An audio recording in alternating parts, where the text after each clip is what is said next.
She married a monster to survive. He broke every rule to keep her. Elara Vance had 30 days before the banks took everything. Then Dante Moretti walked through her door, a man the city whispered about in fear, offering salvation wrapped in chains. 1 year as his wife. No love, no touch, just a contract signed in desperation. But in his world of blood and power, contracts mean nothing when obsession takes root. And when his past returns to claim him, Elara discovers the truth. Her father's death, Dante's empire, and this marriage were never coincidence. They were fate dressed as tragedy. Stay until the end, hit that like button, and drop a comment telling me what city you're watching from. I want to see how far this story travels. The rain came down like judgment. Elara stood at the edge of her father's grave, mud creeping over the edges of her cheap black heels, and watched them lower the only person who'd ever given a damn about her into the ground. The cemetery was empty except for her and the 2 workers who couldn't meet her eyes. No friends, no extended family, just her and a hole in the earth that seemed to swallow more than just a body. She didn't cry, couldn't afford to. Tears were a luxury for people who had time to fall apart, and she was running out of everything: time, money, options. The priest had finished 10 minutes ago, rushing through the generic script like he had somewhere better to be. Maybe he did. Elara had paid for the bottom-tier service, the kind that came with a grave plot barely big enough and words that meant nothing. Her father deserved better, deserved a mahogany casket instead of pine, deserved a ceremony where people actually showed up, deserved a daughter who hadn't failed him so completely in the end. But deserving didn't mean getting. The workers finished filling the grave, packed up their tools without a word, and left. Their truck sputtered down the narrow cemetery road, red taillights blurring in the rain until even that disappeared. Elara was alone. She stared at the fresh earth, at the cheap temporary marker that bore her father's name in plastic letters. James Vance, beloved father. The funeral home had suggested the wording. She'd been too numb to argue. The rain soaked through her coat. Her fingers were ice. Her phone buzzed in her pocket. Probably another creditor, another threat, another countdown to the moment they ripped away the last piece of her father she had left. The house. The only home she'd ever known. She pulled out the phone, blocked number. She let it ring until it stopped. 30 days, that's what the foreclosure notice said. 30 days to come up with $60,000 or lose everything. The medical bills alone had drained what little savings her father had. The funeral costs had finished the job. She had maybe $300 left in her account and a week until rent came due on the apartment she'd moved into when her father got too sick to climb stairs. Elara turned away from the grave. Her car was parked at the far end of the cemetery, an old Honda with a check engine light that had been on for 6 months. She walked, her heels sinking into wet grass with each step, and tried not to think about how thoroughly her life had collapsed. Her father had worked his whole life. Honest work, hard work, construction, plumbing, whatever paid. He'd taught her to swing a hammer before she could read, taught her that you earned what you got, and you never took what wasn't yours. He'd been a good man in a world that didn't reward good men, and it had killed him. The stress, the 70-hour weeks, the refusing to see a doctor until the cancer had spread too far. By the time they caught it, treatment was just prolonging the inevitable. She'd held his hand at the end. He'd squeezed her fingers, looked at her with eyes that barely focused, and whispered, "You're stronger than you know." She didn't feel strong. She felt like she was drowning. The car started on the 3rd try. Elara pulled out of the cemetery, windshield wipers working overtime, and drove through streets that looked gray and lifeless. The city felt different now, hostile, like it had been waiting for her to lose her footing so it could swallow her whole. She made it back to her apartment as the day bled into evening. The building was a converted warehouse in a neighborhood that hovered between working class and rough. Her studio was on the 3rd floor, a space barely big enough for a bed, a kitchenette, and the second-hand desk where she'd spent the last 3 months applying for jobs that never called back. She stripped out of her wet clothes, threw them over the shower rod, and stood in the middle of her apartment in her underwear and her father's old flannel shirt. The heating was broken again. Her breath misted in the air. Her phone buzzed. Another blocked number. She stared at it until the buzzing stopped, then opened her laptop. The foreclosure letter was still pulled up on the screen. She'd read it so many times she had it memorized. Failure to remit payment. default on loan agreement, seizure of property. The legal language didn't soften the reality. They were taking the house. The two-story craftsman where she'd grown up, where her mother had died when Elara was 6, where her father had taught her to cook and fix leaky faucets and change a tire. Gone. Sold to the highest bidder to cover debt she couldn't touch. She closed the laptop, opened it again, Googled Fast Cash Legal. The results were predatory loans, plasma donation centers, and an essay contest that paid $500. Not enough. Not even close. Her stomach growled. She hadn't eaten since yesterday. The fridge held a carton of eggs that were probably expired and half a loaf of bread. She made toast, burned it, ate it anyway. The char tasted like ash. Her phone rang. Actual call this time, not a blocked number. She didn't recognize it but answered anyway. Maybe a job. Maybe a miracle. Elara Vance? A woman's voice, professional, clipped. Speaking. This is Jennifer Carr from Hightower Financial Services. I'm calling regarding outstanding debts associated with your father's estate. We need to discuss payment arrangements. Elara hung up. Her hand shook. She set the phone face down on the desk and pressed her palms against her eyes until she saw stars. The knock came at 8 p.m. 3 sharp raps. Confident. Not the hesitant tap of a neighbor or the aggressive pound of a bill collector. Something in between. Elara looked through the peephole. A man stood in the hallway. Tall, dark suit, perfectly tailored. Mid-30s, maybe. Black hair swept back, sharp jawline, the kind of face that belonged on magazine covers or movie screens. He wasn't holding any papers, wasn't wearing a badge. "Who is it?" she called through the door. "Someone who can help you, Miss Vance." His voice was deep, controlled, with an edge of something she couldn't place. Authority, maybe. Or danger. "I'm not interested in Dante Moretti." He said it like she should know the name, like it carried weight. She didn't recognize it. "What do you want?" "To talk. 5 minutes." "About what?" "Your father's debt." Her stomach dropped. "I don't have any money." "I know. That's why I'm here." A pause. "Please. 5 minutes. Then I'll leave if you ask." Every instinct told her not to open the door. Strange man, late at night, talking about money she didn't have. But something in his voice, it wasn't threatening. It was almost respectful. She undid the chain, turned the deadbolt, opened the door. Dante Moretti looked at her with eyes the color of smoke in winter. Cold. Assessing. But not cruel. He took in her appearance, flannel shirt, bare legs, hair still damp from the rain, without expression. "May I come in?" She stepped aside. He entered like he owned the space, moving with the kind of confidence that came from never being told no. He was taller than she'd thought, broad-shouldered, wearing a suit that probably cost more than her rent. A silver watch caught the light. No wedding ring. "Nice place," he said, though it clearly wasn't. "You have 4 minutes." Elara crossed her arms, suddenly aware of how little she was wearing. The flannel barely reached mid-thigh. Dante didn't sit. He stood near her desk, hands in his pockets, and looked at her directly. "Your father owed a significant amount of money. Medical expenses, mortgage, various debts that accumulated over the last 2 years, approximately $80,000 in total." Her throat tightened. "I know." "The house forecloses in 30 days. Your credit is destroyed. You have no income, no savings, and no family to turn to." He said it matter-of-factly, without judgment, just stating reality. "If you're here to collect, you're wasting your time. I have nothing. I'm not here to collect." He pulled a folded paper from his jacket, set it on her desk. "I'm here to make an offer." Elara stared at the paper like it might bite. What kind of offer?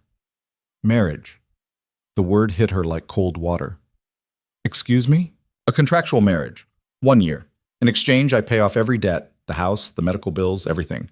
The house goes into your name, free and clear. You receive a monthly allowance for living expenses. When the year ends, we divorce quietly, and you walk away with full ownership of the property and enough money to start over." She laughed. Couldn't help it. The sound came out sharp and slightly hysterical. "Is this a joke?" "No." "You're asking me to marry you, a complete stranger?" "Yes." "Why?" Dante's expression didn't change. "I need a wife. You need money. It's a mutually beneficial arrangement. People don't just... You can't just..." She shook her head, trying to process. Who does this? I do. And what do you get out of it? That's my concern. Like hell it is.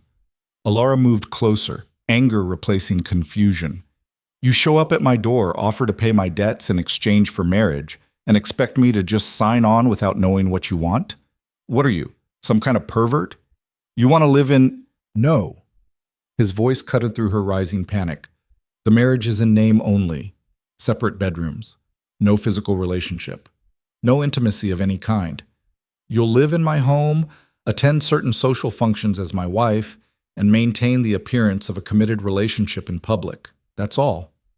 That's all, she repeated flatly. Yes. And when the year is up, we just divorce. Clean break. You keep the house. I give you $200,000. You never hear from me again. The number made her dizzy. 200,000, plus the house, plus all debts cleared. It was insane. It was impossible. It was exactly what she needed. Why me? Her voice came out smaller than she wanted. For the first time, something shifted in Dante's expression. Not quite emotion, but close. Your father did me a favor once, a significant favor. I owe him a debt. What favor? That's not part of this discussion. The hell it's not. If you're using my father's memory to— I'm not using anything. Dante's voice stayed level, but there was steel underneath. James Vance saved my life. I couldn't repay him while he was alive. This is how I repay him now. Elara searched his face for deception, for the catch she knew had to be there, but his expression gave away nothing. I don't believe you. That's your right. This is crazy. Yes. I'd have to be desperate to even consider it. You are desperate. The truth of it stung. She looked away, at the foreclosure letter still glowing on her laptop screen, at the peeling paint on the walls, at the space heater that barely worked. Desperate. Yeah, that about covered it. I need time to think. You have until tomorrow night. After that, the offer expires. Dante moved toward the door, then paused. Read the contract. It's all there. No hidden clauses, no fine print, just the terms I outlined. And if I say no, he met her eyes. Then I wish you luck, Miss Vance. You'll need it. He left. The door clicked shut. Elara stood frozen in the middle of her apartment, staring at the paper on her desk like it was a snake. She didn't touch it for an hour. Paced instead. Made terrible coffee. Burned her tongue. Paced more. Finally, she sat down and unfolded the contract. It was exactly as he'd described. Marriage for 1 year. No physical relationship. All debts paid in full within 48 hours of signing. Monthly allowance of $5,000 for personal expenses. At termination, lump sum payment of $200,000 and the house transferred to her name. There was a clause about public appearances, formal events, charity galas, business dinners. She'd be expected to attend as his wife to maintain the illusion of a real marriage. Another clause about confidentiality. The terms of the arrangement were never to be disclosed, ever. And at the bottom, a signature line. His was already filled in. Dante Moretti, in sharp, confident script. Elara's hands shook as she set the paper down. This was insane. Marrying a stranger for money, living in his house, pretending to be something she wasn't. But what was the alternative? Lose the house, declare bankruptcy, spend the next decade crawling out of debt, watch her father's legacy get auctioned off to strangers. She pulled out her phone and typed Dante Moretti into the search bar. The results made her stomach drop. Article after article, photos from high society events, business acquisitions worth millions. And underneath it all, rumors, allegations, whispers of organized crime, of connections to families that operated in shadows, of a man who built an empire on things that couldn't be discussed in polite company. The Mafia. Dante Moretti was connected. Maybe not directly, maybe not provably, but the thread was there. A businessman who moved in circles that included politicians, judges, and people who made other people disappear. Elara's cursor hovered over a photo from a charity gala. Dante in a tuxedo, standing next to a woman in diamonds who looked like she'd been carved from marble. Beautiful. Elegant. Everything Elara wasn't. She closed the browser, stood up, sat down. Her father's voice echoed in her head. You're stronger than you know. Was she strong enough for this? To walk into a world she didn't understand, to marry a man she didn't know, to sell a year of her life for financial security? The answer should have been no. But when she looked at the foreclosure letter, at the empty fridge, at the future that stretched ahead with nothing but struggle and loss, the answer felt like yes. She didn't sleep that night. Lay in bed watching headlights move across the ceiling, running scenarios. Best case, he was telling the truth, the year passed quietly, she got the house and the money and moved on with her life. Worst case, he was a psychopath who'd trap her in some nightmare she couldn't escape. But even the worst case felt survivable. She'd survived her mother's death, her father's illness, the slow erosion of everything she'd counted on. What was one more nightmare? At 6 a.m., she got up, made coffee, and stared at the contract. By noon, she'd read it 17 times. By 4 p.m., she'd convinced herself she was making a mistake. By 6 p.m., she knew she was out of options. At 7 p.m., her phone rang. Dante, have you decided? Her mouth was dry. I have questions. Ask them. If I agree, when would this happen? Courthouse wedding tomorrow at 2 p.m., paperwork filed immediately, debts cleared by end of business Friday. That fast? I don't waste time, Miss Vance. What about after? Where would I live? My penthouse. It has 4 bedrooms.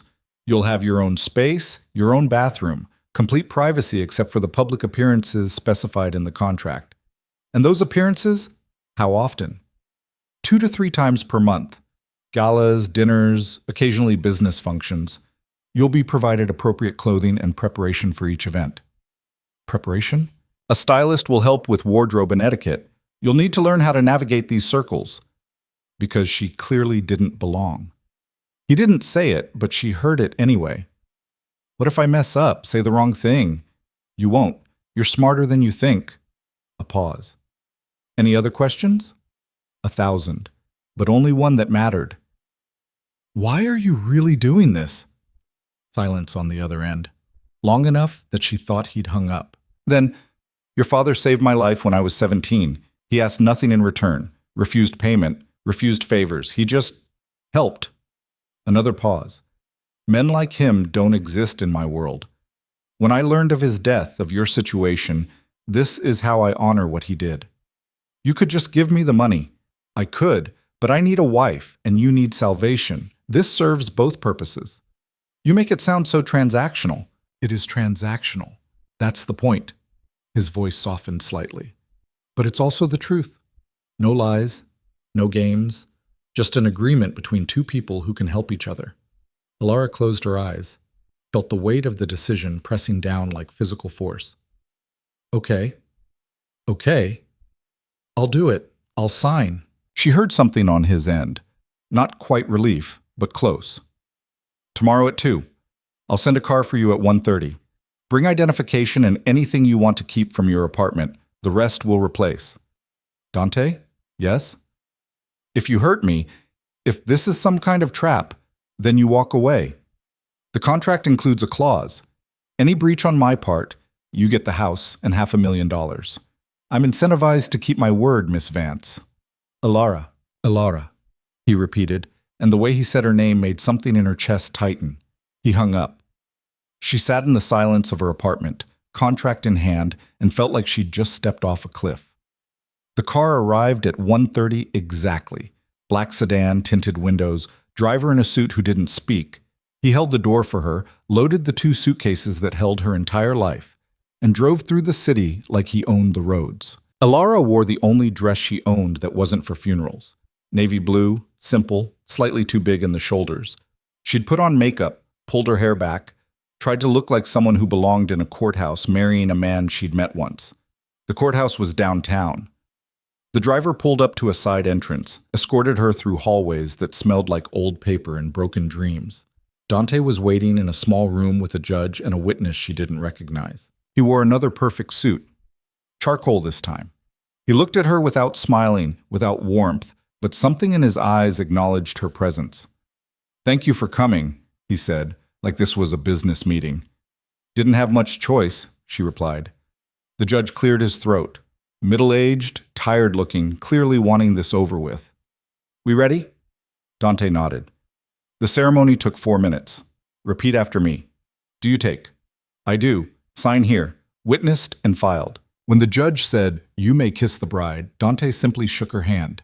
His grip was firm, warm, real. "Welcome to the arrangement, Mrs. Moretti." Mrs. Moretti. The name felt foreign, heavy. They left through the same side entrance. The driver was waiting. Dante helped her into the car, slid in beside her, and the city disappeared behind tinted glass. "Your debts will be cleared by Friday," he said without preamble. "The house paperwork transfers Monday. You'll have full access to your allowance starting tomorrow." "Thank you." "Don't thank me. We both get what we need." The car climbed into the hills, where the city gave way to estates hidden behind gates and walls. They turned onto a private road, stopped at a security checkpoint where armed guards waved them through, and pulled up to a building that looked like it belonged in a magazine. Glass and steel and money. So much money. The penthouse occupied the top 3 floors. Floor-to-ceiling windows overlooked the city like it was a possession. Modern furniture that looked uncomfortable and expensive. Art on the walls that Elara didn't recognize but knew cost more than houses. A woman appeared from somewhere. Older, professional, efficient. "This is Marie," Dante said. "She manages the household. Anything you need, ask her." Marie smiled, but it didn't reach her eyes. "Welcome, Mrs. Moretti. I'll show you to your room." Elara followed her up a floating staircase to the 3rd floor. The bedroom was bigger than her entire apartment. King bed, sitting area, walk-in closet already filled with clothes she hadn't picked, private bathroom with a tub that could fit 3 people. "Mr. Moretti thought you might need a new wardrobe," Marie said. "Everything should fit, but if adjustments are needed, let me know." How did he know my size? He's very thorough. That should have been creepy. Somehow it just felt efficient. Marie left. Elara stood in the middle of this palace disguised as a bedroom and felt completely out of place. Her phone buzzed. Text from an unknown number. "Dinner at 8. Wear something comfortable. D." She looked at the closet full of designer clothes that all had tags still attached. Comfortable. Right. She chose black pants and a silk blouse that probably cost more than her car. Felt like a costume. Looked at herself in the mirror and barely recognized the woman staring back. At 8, she went downstairs. Dante was in the dining room, jacket off, sleeves rolled up. He'd been working, laptop open, papers spread across the table. He looked up when she entered. "You look nice." "I look expensive." A hint of a smile. That too. Dinner was brought in by Marie. Some kind of pasta that tasted like it came from a restaurant. Wine that was probably older than Elara. They ate in silence for a while. The only sound silverware against plates. "You'll meet my lawyer tomorrow," Dante said finally. "He'll walk you through the financial arrangements. Bank accounts, allowance, emergency contacts." "Okay. And Friday, we have our first public appearance. Charity gala, black tie. The stylist will come Thursday to prepare you." "What do I need to do?" "Stand beside me. Smile. Make small talk if approached. Don't discuss our arrangement. Don't discuss my business. Just be present." "Present. Got it." She took a drink of wine. It was too good. Everything here was too good. "Can I ask you something?" "Depends on the question." "What do people think this is? Our marriage? Do they know it's—" "No one knows the terms except us and my lawyer, who is bound by confidentiality. To everyone else, this is a real marriage. Sudden, perhaps, but real." "And they'll believe that? That you just fell for some nobody?" Dante set down his fork, looked at her directly. "You're not a nobody, Elara, and yes, they'll believe it, because I'll make them believe it." The way he said it sent a shiver down her spine, not threatening, just certain, like reality bent to his will. "What about your family?" she asked. Something dark crossed his face. "I don't have family, not anymore." "Friends?" "Associates, business partners. People I trust as far as I can throw them." He picked up his wine. "This world doesn't do friendship, Elara. It does loyalty bought and sold. Alliance is built on fear and profit. You'll learn that quickly." "Sounds lonely." "It's practical." They finished eating in silence. Dante returned to his work. Elara retreated to her room and spent the night staring at the city lights, wondering what the hell she'd gotten herself into. The next 3 days were a blur. meeting lawyers who explained accounts she now had access to with balances that made her nauseated, signing papers that made it all real, watching the debt disappear from screens like it had never existed, getting fitted for a gown that cost more than her father's funeral, learning how to walk in heels that could double as weapons. The stylist was a woman named Veronica who talked fast and moved faster. She circled Elara like a predator, making notes, barking orders to assistants who materialized and vanished with clothing and jewelry and makeup that probably cost more than cars. "You have good bone structure," Veronica said, not unkindly. "But we need to work on posture. Shoulders back, chin up. You're married to Dante Moretti now. Act like it." "And how exactly does someone married to Dante Moretti act?" "Untouchable." Veronica positioned her in front of a mirror. "Look at yourself. You're not the girl who walked in here 3 days ago. You're his wife. That means power, confidence. Don't apologize for taking up space." Elara looked at her reflection, hair styled in waves that framed her face, makeup that made her eyes look dangerous, dress that hugged every curve and made her look like she belonged on red carpets. She looked like a stranger. "Better," Veronica said. "Now let's practice the walk." By Friday night, Elara could move in heels without wobbling, could make small talk without stammering, could smile like she meant it even when her stomach was eating itself with nerves. Dante came to her room at 7, knocked once, entered when she called. He stopped when he saw her. Just stopped. "Is it okay?" she asked, suddenly uncertain. Veronica said, "You look perfect." His voice was rougher than usual. He cleared his throat. "The car's ready." The gala was held at a museum downtown. Red carpet, photographers, people in evening wear that cost more than weddings. Dante placed his hand on the small of her back as they exited the car, and cameras exploded with light. "Smile," he murmured. "You're enjoying yourself." She smiled, felt his hand steady against her back, walked beside him into a world she'd only ever seen in movies. The museum was transformed into something out of a dream. Crystal chandeliers, ice sculptures, waiters carrying champagne like it was water. Everyone beautiful, everyone powerful, everyone looking at her with curiosity barely hidden behind polite smiles. "Dante!" A man approached. Silver hair, expensive suit, shark's smile. "I heard rumors, but I didn't believe them. You? Married?" "Paul, this is my wife, Elara. Elara, Paul Hendricks. He runs half the real estate in the city. Pleasure." Paul took her hand, kissed it. His eyes were cold. "You're a lucky woman, Mrs. Moretti." "I'm aware," she said, because it seemed like the right answer. They moved through the crowd, Dante introducing her to people whose names she'd forget immediately. Businessmen, politicians, a judge, a woman who owned a fashion empire. All of them looking at her like they were trying to figure out what she was doing there. She didn't belong. They knew it. She knew it. But Dante's hand stayed on her back, steady, and somehow that made it bearable. They were standing near a sculpture when a woman approached. Tall, elegant, wearing a dress that probably cost more than Elara's car had when it was new. Dark hair, perfect face, eyes like cut glass. She looked at Dante like she owned him. "Dante, it's been too long." Every muscle in Dante's body went tight. "Serafina." The woman, Serafina, smiled. It was predatory. "Aren't you going to introduce me to your wife?" She said the last word like it was a question. "Elara, this is Serafina Russo. Serafina, my wife, Elara." Serafina's eyes raked over Elara, taking in every detail, every flaw, every sign that she didn't belong. "Charming. How did you two meet?" "Through family," Dante said before Elara could answer. "How traditional." Serafina stepped closer. She smelled like expensive perfume and danger. "I'm surprised you didn't tell me you were seeing anyone, Dante.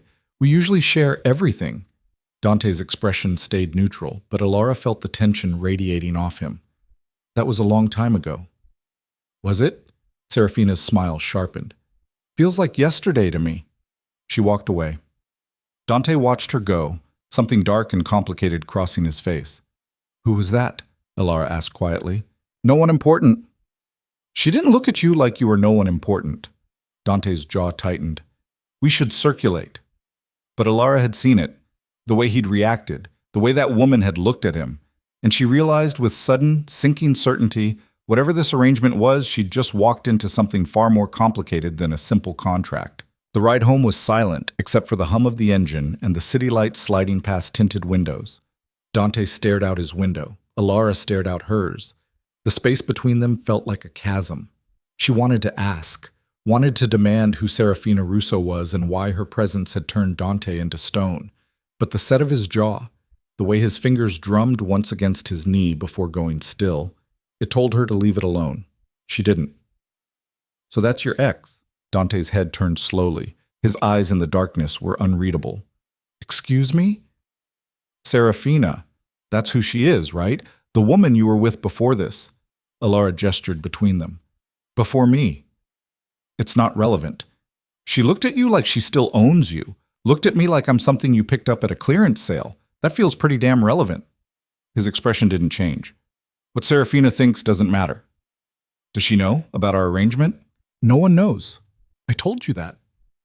"So she thinks we're real, thinks you actually married me because you, what, fell madly in love?" Elara laughed, but it came out bitter. "Must have been a shock." Dante turned back to the window.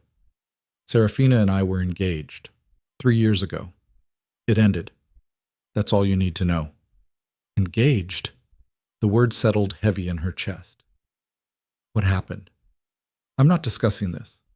We're married, Dante. Fake or not, I think I deserve—" "You deserve what's in the contract.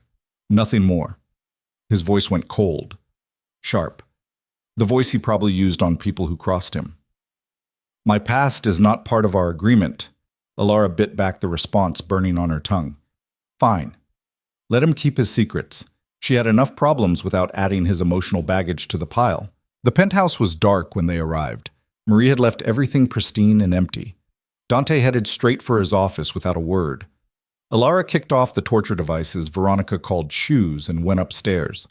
Her room felt too big, too quiet. She peeled off the dress, left it in a heap on the floor, and stood in the shower until the water ran cold.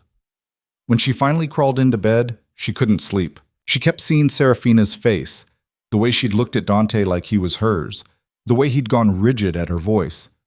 3 years ago. Engaged. Something had ended it. Elara rolled over, punched the pillow, tried to convince herself it didn't matter. This was a business arrangement. What Dante did before her, who he loved before her, none of it was her concern. But sleep didn't come until almost dawn, and when it did, she dreamed of dark-haired women in expensive dresses and contracts that burned in her hands. She woke to sunlight streaming through windows she'd forgotten to cover. Her phone said 11 a.m. She'd slept through half the day. Downstairs, Marie was in the kitchen doing something complicated with vegetables. She looked up when Elara appeared, barefoot and rumpled in an oversized t-shirt. "Good morning, Mrs. Moretti. Coffee?" "Please." "And it's Elara." "Mr. Moretti prefers formality." "Mr. Moretti isn't here." Elara slid onto a bar stool. "Is he?" "He left at 6. Business meeting downtown." Marie poured coffee into a mug that probably cost more than Elara's first car. "He said he'd be back this evening." "He say anything else?" "Just that you have a dress fitting at 3. Veronica will be here at 2:30. "Of course." More appearances to prepare for, more performances to rehearse. Elara sipped the coffee. It was perfect. Everything in this place was perfect. Perfectly decorated, perfectly managed, perfectly empty. "Marie, how long have you worked for Dante?" 8 years. "You know him well, then." Marie's hand stilled on the cutting board. "I know what Mr. Moretti allows me to know." "That's not an answer." "It's the only answer I have." Marie returned to chopping. "He's a private man. Doesn't share more than necessary." "What about Serafina Russo?" The knife slipped, just barely. A tiny flinch that Marie covered immediately. "I don't discuss Mr. Moretti's personal affairs." "But you know who she is." "Everyone knows who she is." Marie set down the knife, met Elara's eyes. "If you're smart, you'll leave that particular subject alone." "Why?" "Because some doors once opened can't be closed." She went back to cutting. "The fitting is at 3. I'd suggest eating something before Veronica arrives. She has opinions about everything, including lunch." Dismissed. Elara took her coffee upstairs and spent the next 2 hours trying to distract herself with the tablet Dante had left on her nightstand. News, social media, pictures from last night's gala already circulating. There she was, frozen in glossy pixels. Standing beside Dante, his hand on her back, both of them looking like they belonged on magazine covers. The headlines were predictable. Mysterious new Mrs. Moretti. Dante Moretti's surprise wedding. Who is Elara Vance? She scrolled through comments. Most were curiosity. Some were cruel. A few were outright vicious. Gold digger. She's nobody. Give it 6 months. He'll get bored. Elara closed the browser, stared at the ceiling, reminded herself that she didn't care what strangers thought. But the words stuck anyway. Veronica arrived at 2:30 with an army of assistants and enough garment bags to stock a boutique. She swept into Elara's room like a general preparing for war. We have 3 events this month, she announced, pulling out dresses. Dinner with the Castellanos on Wednesday, museum fundraiser next Friday, and a private gathering at the Moretti estate the following Saturday. Moretti estate? Elara frowned. I thought Dante didn't have family. He doesn't. The estate belonged to his father. Dante maintains it for business purposes, hosting, meetings, occasionally showing off. Veronica held up a red dress. Too aggressive. You need subtle, confident, but not threatening. Why not threatening? Because half the women there will already hate you for existing, and the other half will be deciding whether you're worth their time. You want to be untouchable, not aggressive. She pulled out a midnight blue gown. This. Try it on. Elara stripped and stepped into the dress. Veronica zipped her up, adjusted the fabric, stepped back with narrowed eyes. Better. The color makes you look dangerous without trying too hard. She circled. You'll wear your hair up, simple jewelry, diamond studs, nothing else. Why simple? Because Serafina Russo will be there, and she wears her wealth like armor. You need to look like you don't have to prove anything. Elara's stomach dropped. She'll be at the estate? She's part of that world. Old family, old money, old connections. Veronica met her eyes in the mirror. You knew you'd see her again. I didn't think it'd be this soon. Get used to it. These circles are small. Everyone knows everyone. Everyone watches everyone. And everyone is waiting to see if you'll crack. Encouraging. I'm not here to encourage. I'm here to prepare. Veronica gestured to the assistants. Shoes. Let's see the Louboutins. The fitting lasted 2 hours. By the end, Elara had outfits for every occasion, instructions for hair and makeup, and a headache forming behind her eyes. Veronica paused at the door. A word of advice? Don't try to compete with Serafina. You'll lose. She's been playing this game since birth. You're new. Use that. Be the wild card they don't understand. And how do I do that? By not giving a damn what they think. She smiled. You married Dante Moretti. That makes you more powerful than most people in that room. Act like it. She left. Elara stood in front of the mirror, staring at the stranger in the blue gown. Powerful. Right. She felt like a fraud. Dante came home at 7. Elara heard the door, heard his footsteps, heard him speaking to Marie in the kitchen. She stayed in her room, not ready for whatever conversation they needed to have. He knocked at 8. Come in, she called. He entered still wearing his suit, tie loosened, looking tired in a way she hadn't seen before. You had the fitting. Yeah, Veronica says I need to look untouchable. She's right. She also mentioned the gathering at your estate, said Serafina would be there. Dante's expression closed off. Yes. You going to tell me anything about her, or am I supposed to just wing it when she corners me? She won't corner you. She already did, last night. You just didn't notice because you were too busy pretending she doesn't exist. Dante moved to the window, hands in his pockets. The city sprawled below like a possession. Serafina and I were together for 2 years, engaged for 6 months. It ended badly. That's all that matters. What's badly? She wanted things I couldn't give her. Like what? He turned. His eyes were hard. Love, romance, the illusion that what we had was anything more than a strategic alliance between families. So you were doing the same thing with her that you're doing with me? No. The word came out sharp. What we have is honest. Serafina wanted me to pretend otherwise, to act like we were building something real when we both knew it was about power and legacy and maintaining appearances. And she fell for you anyway. Dante's jaw tightened. Yes. Does she know you didn't feel the same? I was clear from the beginning. She chose not to believe me. He moved toward the door. I can't control what Serafina feels or how she acts. But she won't touch you. Won't hurt you. I'll make sure of it. Why do you care?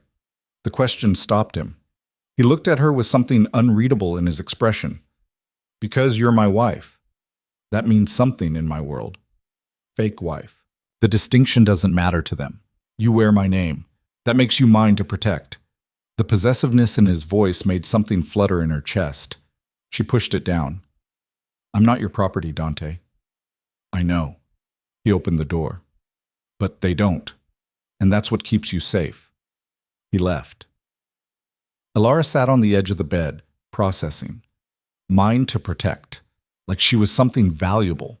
Like this was more than just a contract. She told herself it wasn't. Couldn't be. He'd been clear. But the way he'd looked at her, she shook her head. Dangerous thoughts. This was a business arrangement, nothing more.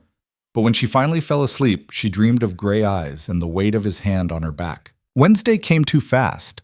The dinner with the Castellanos was at their home in the hills, a sprawling mansion that made Dante's penthouse look modest. Elara wore a simple black dress, hair down, minimal jewelry.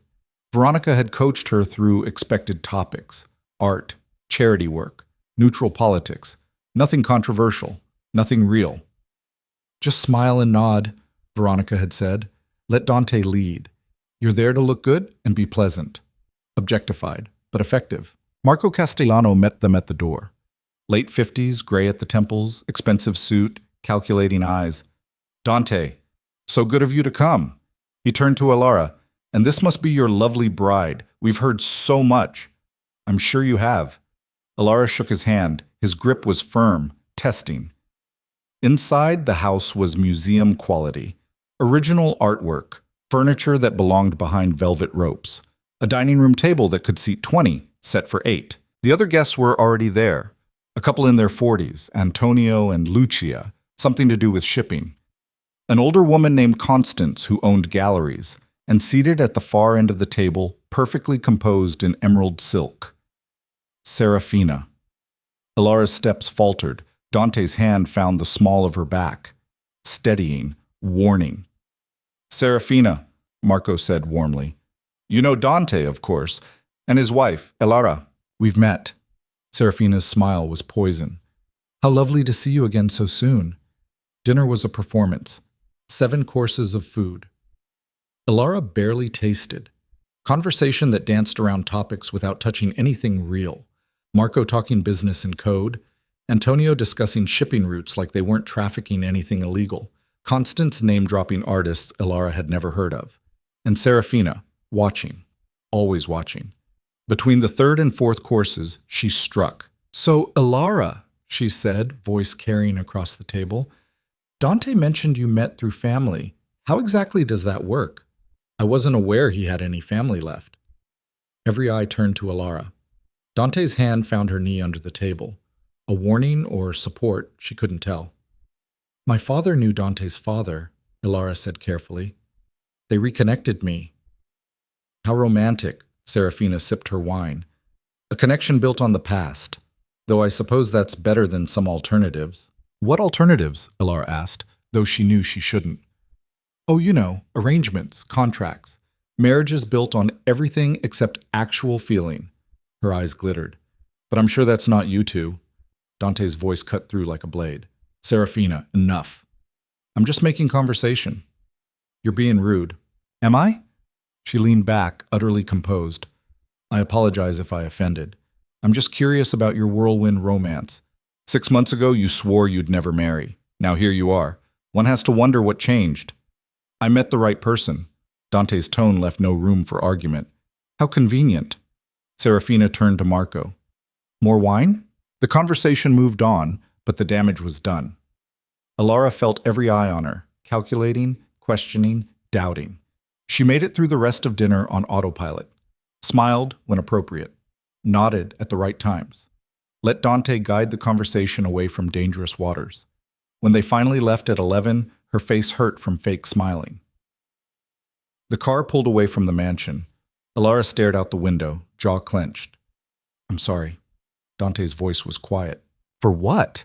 For her calling me a gold digger without actually saying it?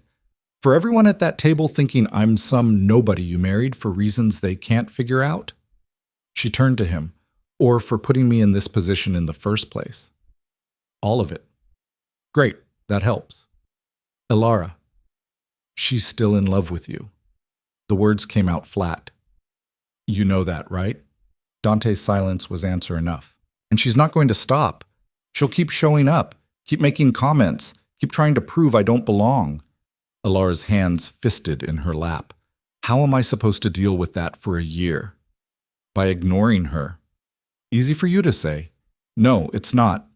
He looked at her, something raw in his expression. "You think I enjoy this? Watching her tear into you, knowing she's doing it because of me? Then why invite her?" "I didn't. Marco did. He's been trying to push Serafina and me back together for 2 years. Tonight was his latest attempt." "Well, it didn't work?" "No, it didn't." Dante's voice went soft. "Because I'm married to you." The way he said it made her chest tight. She looked away. "Fake married. The distinction doesn't matter to them. Or to her." They rode in silence. Elara watched the city blur past, trying to sort through the tangle in her head.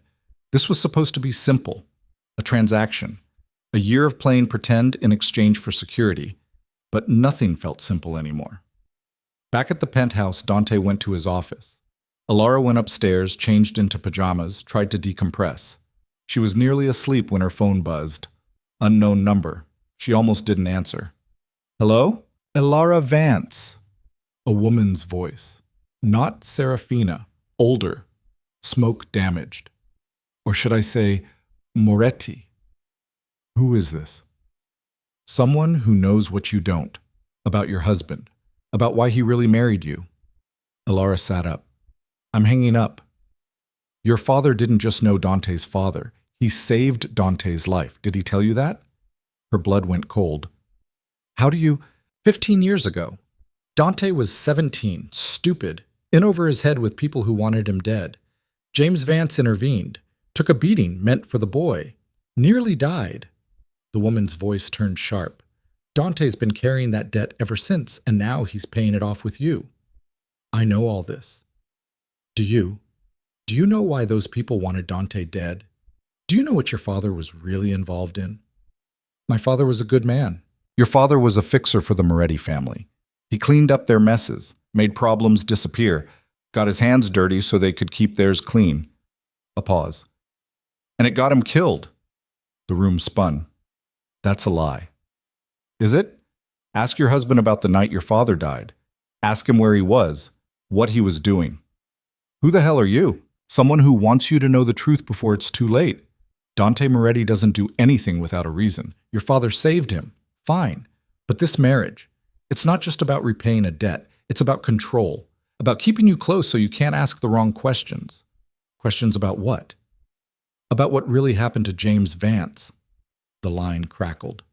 "Be careful, Mrs. Moretti. You're in deeper than you think." The call ended. Elara stared at the phone, heart hammering. Lies. Had to be lies. Some rival trying to mess with her head. But the voice had known details. Names. The story about her father saving Dante. She pulled up her father's death certificate on her laptop.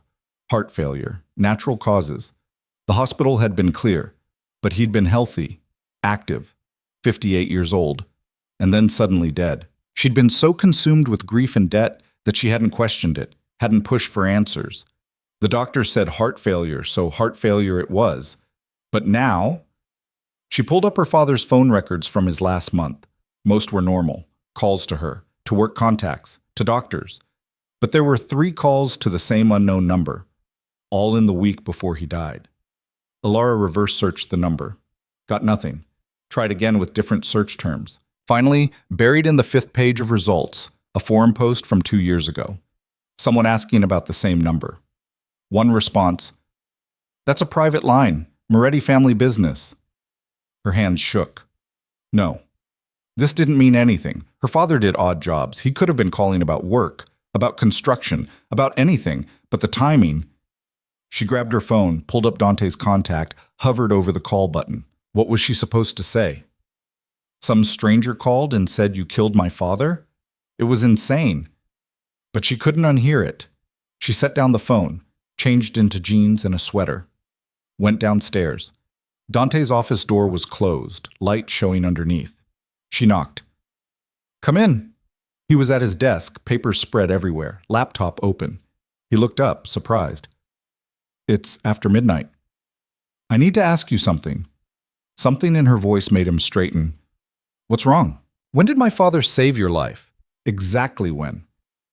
Dante's expression shifted. Wary. "Why?" "Just answer the question." 15 years ago, August. I was 17. "What happened?" "I did something stupid. Made enemies. Your father intervened before they could kill me. And you've been grateful ever since?" "Yes." "Grateful enough to marry his daughter to pay off the debt." "That's what I told you." Elara moved closer. "When did my father die? What's the exact date?" "March 19th. Where were you that night?" Dante stood slowly. "Elara, what's going on?" "Just answer the question." "I was in Chicago, business meeting. I have receipts, witnesses, flight records." "When did you find out he died?" "The next morning. I saw the obituary." His eyes narrowed. "Someone's been talking to you." "Some woman called, said my father was more than just a construction worker, said he was a fixer for your family, said his death wasn't natural." "And you believed her?" "I don't know what to believe." Her voice cracked. "You show up out of nowhere offering to save me. You marry me to repay a debt. You won't tell me anything real about your life or your past or what you actually do. And now some stranger is saying my father died because of you." Dante came around the desk, slow, careful, like approaching something wounded. "Your father's death was investigated. Heart failure, natural causes. There was no foul play." "How do you know?" "Because I looked into it. When I heard he died, I made sure." He stopped a foot away. "I owed him everything. If someone had hurt him, I would have known, would have made them pay. But he did work for you, for your family." Dante's jaw tightened. "Yes." "Doing what?" "Solving problems, quietly, legally when possible." "And when not possible?" "He knew how to make things disappear." The confirmation hit like a fist. "So he was involved in whatever you do, whatever this is. He helped when needed. I won't lie to you about that." Dante's voice went rough. "But he was a good man. He drew lines, wouldn't cross certain boundaries. That's why people trusted him." "Did those boundaries get him killed?" "No." Dante stepped closer. "I would know. I would have found out. I have resources, connections. If someone hurt James, I would have burned their world to ash." "Why? Why would you care that much?" "Because he saved my life!" The words came out harsh, louder than she'd ever heard him. "Because when I was 17 and stupid and bleeding in an alley, he didn't walk past, didn't call the cops. He picked me up, took me somewhere safe, got me patched up, and told me to be smarter. He didn't ask for money, didn't ask for favors. He just helped. And that kind of thing doesn't exist in my world. Do you understand? People like him don't exist." Elara's throat burned. "Then why didn't you help him when he needed it? Why wait until he was dead?" "Because I didn't know." Dante's voice broke just slightly. "I didn't know he was struggling. Didn't know about the debt. He never called, never asked. I found out after the funeral." "How?" "I have people who monitor things. They flagged your name, flagged the foreclosure. I looked into it and realized who you were." He met her eyes. "I couldn't save him, but I could save you. By trapping me in a contract. By giving you a choice. You could have said no. I had 30 days before I lost everything. And now you have security, a home, money, a future." He moved closer, close enough she could see the strain in his face. "I'm not the villain here, Elara. I'm trying to help." "Why?" "Because I owed him. Because you deserved better. Because—" He stopped, looked away. "Because what?" Because watching you at that funeral, alone, breaking apart, I couldn't walk away. The admission hung between them, raw, unexpected. Elara's pulse hammered. You were there at the funeral? I stayed back. You wouldn't have known me. You watched me bury my father and didn't say anything. What was I supposed to say? I'm sorry for your loss. Here's a contract. He ran a hand through his hair. I waited, did research, made sure this was the right move. For who? Me or you? Both. He met her eyes. I needed a wife. You needed saving. It worked. Except it's not working. Her voice rose. Because I don't know what's real anymore. Don't know if you're telling the truth or if this is all just manipulation. Don't know if my father really died naturally or if someone killed him and you're covering it up. I'm not covering anything up. Then prove it. Show me the investigation. Show me the medical records. Show me everything. Dante held her gaze. Something flickered in his eyes. Decision. Okay. Okay? I'll show you everything. The reports, the records. All of it. He moved back to his desk, pulled out his phone. But Elara, you need to understand. If you go down this path, if you start digging into your father's life, into my life, into what we do, you can't unknow it, can't unsee it. This world we're in, it's not pretty, it's not clean, and once you know the truth, there's no going back to ignorance. She lifted her chin. I want the truth. Even if it's ugly? Especially if it's ugly. He studied her for a long moment, then nodded. Tomorrow. I'll have everything sent to my lawyer's office. You can review it there, privately. Why not here? Because some of it's sensitive, confidential. If you're going to see it, it needs to be in a secure location. Fine. She turned to leave. Elara. She stopped. Whoever called you tonight, they're trying to get in your head. Turn you against me. You need to be careful. Maybe they're trying to tell me the truth. Or maybe they're trying to use you. His voice went hard. You're my wife now. That makes you a target. People will try to manipulate you, hurt you to get to me. You need to trust that I'm not your enemy. Trust is earned, Dante. I know. He looked tired, older than his years. And I'll earn it, but you have to let me. She left without answering. Back in her room, she paced until exhaustion won. Fell into bed still dressed, mind spinning with questions that had no good answers. Her father, a fixer. Working for the Moretti family. Dante. Watching her at the funeral. Planning this whole thing. And someone out there who knew enough to make her doubt everything. Sleep didn't come easy. When it did, she dreamed of her father's face, of Dante standing in the rain, of contracts burning and truth bleeding through the cracks. She woke to sunlight and Marie's knock. Mrs. Moretti, you have an appointment at 10. Elara checked her phone. 9:15. What appointment? Mr. Moretti's lawyer. He's expecting you downtown. Right, the truth. Or whatever version Dante was willing to share. She dressed quickly. Jeans, sweater, boots, pulled her hair back. No armor today, just herself. The car arrived at 9:30. Different driver. Older man. Silent, professional. He took her downtown to a building she recognized from news articles. Sheffield Tower. 20 stories of glass and steel. Moretti Industries occupied the top 5 floors. The lawyer's office was on 18. Elara gave her name to the receptionist, who smiled with perfect professional courtesy and led her to a conference room that overlooked the city. The lawyer was already there. Marcus Sheffield. Early 60s, gray suit, sharp eyes that had seen everything and judged most of it. Mrs. Moretti, please, sit. He gestured to a chair. On the table in front of it sat 3 thick folders. Mr. Moretti asked me to provide you with complete access to the relevant documentation regarding your father and the circumstances of his death. Elara sat, stared at the folders like they might explode. Marcus opened the first one. This contains the official investigation records, police report, medical examiner's findings, autopsy results, everything the authorities compiled. He slid it toward her. Elara opened it with shaking hands. The medical examiner's report was clinical. James Vance, age 58. Cause of death, acute myocardial infarction. Heart attack. No signs of trauma. No indication of foul play. Toxicology clean except for prescription medications for his cancer treatment. She read it twice, 3 times. Natural causes. The second folder, Marcus continued, contains Mr. Moretti's private investigation. When he learned of Mr. Vance's death, he hired an independent firm to verify the official findings. This folder was thicker. Photos, interviews, financial records. Her father's last weeks traced in painful detail. Doctor visits, phone calls, credit card transactions. Nothing suspicious. Just a man dying of cancer and stress and a broken heart.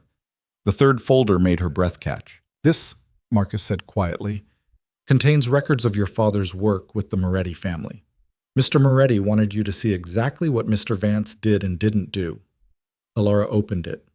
Contracts, payments, job descriptions written in careful legal language, mediator, consultant, problem solver. Her father had worked for Dante's father for 20 years, helping settle disputes, negotiating with unions, handling situations that required a delicate touch. Nothing illegal, nothing that crossed the lines he'd set, but definitely connected. Your father was an honorable man, Marcus said. He helped people, resolved conflicts. Sometimes those conflicts involved difficult individuals, but he never compromised his ethics. Mr. Moretti Sr. valued that, as does Mr. Moretti Jr. Elara's eyes burned. She blinked hard. Her father. Not some criminal, just a man trying to help, trying to make peace in a world that didn't do peace naturally. The phone calls, she said hoarsely. The week before he died, there were calls to a Moretti line. Yes, he was calling to ask for help. Marcus pulled out another document. For you. He knew he was dying, knew you'd be left with debt. He called to ask if there was any work, any final job he could do to leave you something. What did Dante say? Mr. Moretti Jr. was out of the country at the time. The calls went to an assistant who promised to pass the message along. But before Mr. Moretti could respond, your father passed away. The pieces clicked into place. Her father, desperate, calling in old favors. Dante, learning too late to help. And then the guilt, the debt, the need to fix what couldn't be fixed. He married me because he felt guilty. Marcus chose his words carefully. Mr. Moretti married you because he owed your father a debt he could never repay. Whether that's guilt or honor, I'll let you decide. Elara closed the folders, pressed her palms flat on the table. Is there anything else? Anything he's hiding? Nothing related to your father's death. I can tell you that with complete certainty. Marcus leaned back. Mr. Moretti's business dealings are complex. Not all of them would survive public scrutiny, but he didn't harm your father, and he's not lying to you about his intentions. His intentions to use me as a trophy wife for a year. His intentions to honor a good man by protecting that man's daughter. Marcus's expression softened. Mrs. Moretti, I've known Dante since he was a boy. I've seen him make ruthless decisions, cruel decisions, decisions that would horrify most people. But I've never seen him do something like this. Marry someone to settle a debt? That's not calculation. That's conscience. Elara stood. Thank you for your time. Will you tell him what you've decided? Decided about what? Whether you believe him. She looked at the folders, at the truth laid bare in clinical language and cold facts. I don't know yet. She left. The driver took her back to the penthouse. She walked through the door, past Marie's concerned look, straight up to her room, lay on the bed, stared at the ceiling. Her father had been exactly who she thought. Good, honorable, helping where he could. And Dante was trying to be the same in his own twisted way, but the doubt still gnawed because someone had called her, someone who knew details, someone who wanted her to question everything. Why? Her phone buzzed. Text from unknown number. Did you find what you were looking for? Elara's blood ran cold. She typed back. Who are you? Someone who knows what Dante won't tell you, about Serafina, about why she really hates you, about what you're actually caught in the middle of. Tell me. Not over text. Meet me. Tomorrow. 2 p.m. Riverside Park, South Entrance. Come alone. Why should I trust you? Because Dante doesn't own the truth, and you deserve to know what you're really married into. The messages stopped. Elara stared at the screen, heart racing. This was stupid, dangerous, meeting some anonymous stranger who was clearly trying to manipulate her. But the alternative was trusting Dante completely. And she wasn't there yet. She typed back, "Fine. 2 p.m. I'll be there." The response came immediately. "Smart girl. Don't tell your husband." Elara deleted the messages, buried the phone in her drawer. Tomorrow. She'd get answers tomorrow, and then she'd decide who was really lying. Outside her window, the city glittered like broken glass, and somewhere in the gathering dark, Serafina Russo poured herself a drink and smiled at the chaos she'd set in motion. Elara didn't sleep. Couldn't. Every time she closed her eyes, she saw that text message burning behind her eyelids. 2 p.m. Riverside Park. Come alone. She should tell Dante. That's what a smart person would do. Show him the messages. Let him handle it. Stay safe behind the walls he'd built around her. But Smart hadn't gotten her answers. Smart had gotten her folders full of clinical reports that explained everything and nothing. Smart meant trusting a man who'd married her out of guilt and called it honor. At 6 a.m., she gave up on sleep. Showered. Dressed in jeans and a sweater that didn't scream Mafia wife. Pulled her hair into a ponytail. She looked like herself again. The girl from before.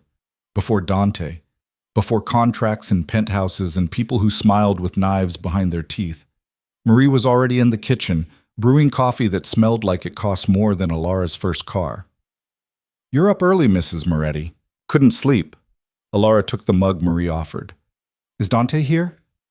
"He left an hour ago. Some emergency downtown." Marie studied her with those sharp eyes that saw too much. "You look troubled." "I'm fine." "Of course you are." Marie turned back to whatever she was preparing. "Mr. Moretti mentioned you might need the car today. Where should I tell the driver to take you?"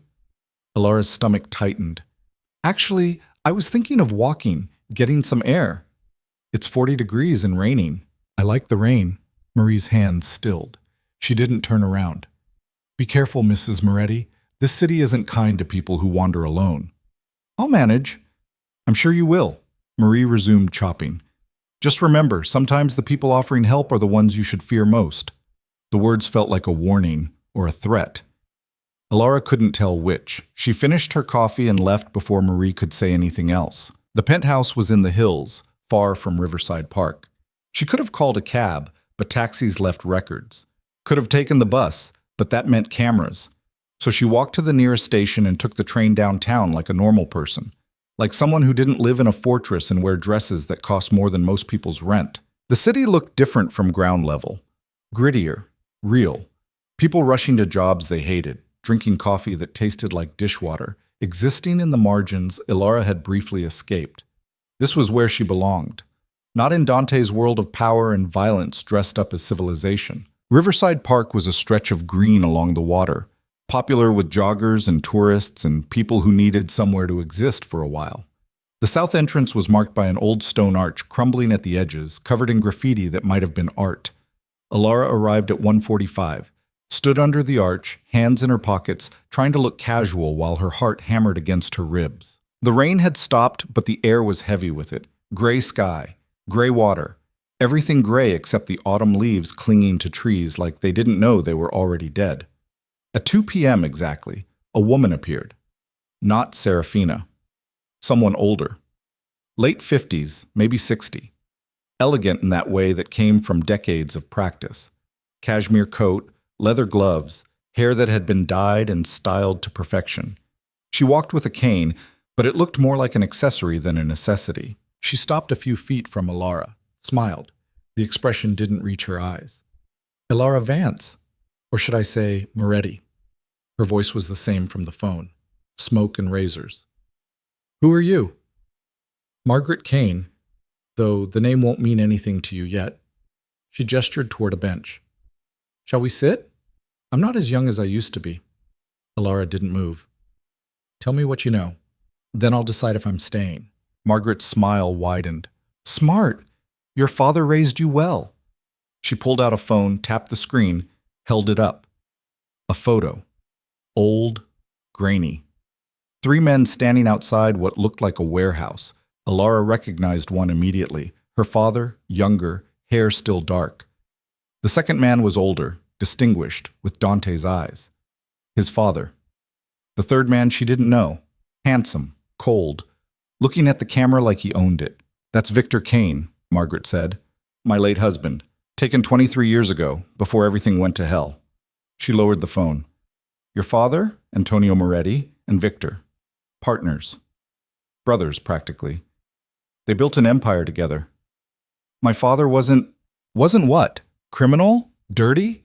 Margaret laughed. It sounded like breaking glass. Oh, sweetheart, your father was the best of them. The one with a conscience. The one who tried to keep them all from drowning in blood. She sat on the bench uninvited. But conscience doesn't pay the bills, doesn't protect the people you love. Eventually, he had to choose. Elara's legs felt weak. She sat. Choose what? Between loyalty and survival. Between his partners and his daughter. Margaret stared at the water. 23 years ago, there was a deal. Big, millions of dollars. 3 families working together. Moretti, Kane, Russo. Your father was the mediator, the one everyone trusted to make sure nobody got screwed. What happened? Someone did get screwed, the Russos. Someone fed the feds information about their operation, bank accounts, shipment routes, everything. Margaret's fingers tightened on her cane. They thought it was Victor, almost started a war, but then evidence appeared pointing to someone else. My father. Your father confessed, took the fall, said he'd been the leak. Margaret turned to look at Elara directly. He wasn't, but he confessed anyway. Disappeared for 3 years, came back a broken man. And the empire? It survived. Moretti came out on top. The Russos stayed in business, and Kane, She trailed off. Elara's mouth was dry. What happened to Kane? He was destroyed, because while the feds were chasing the wrong lead, Antonio Moretti was quietly eliminating the competition, taking over Kane territories, absorbing his operations. By the time anyone realized what happened, it was too late. Margaret's voice went hard. Victor died 5 years later. Heart attack, they said. But I know better. Stress, betrayal. Watching everything he built get stolen piece by piece. You're saying Dante's father set up my father, used him to destroy your husband. I'm saying your father was a good man who got played by monsters. Margaret pulled out another photo, this one recent. Dante and Serafina at some gala, looking like they belonged on magazine covers. Serafina Russo. Her family lost almost as much as mine. Her father's entire operation crippled because of what happened 23 years ago, and now she's supposed to pretend like the Morettis didn't destroy them? She was engaged to Dante. Strategic alliance. Attempting to heal old wounds through marriage. Very Renaissance. Margaret's smile was bitter. But Dante called it off.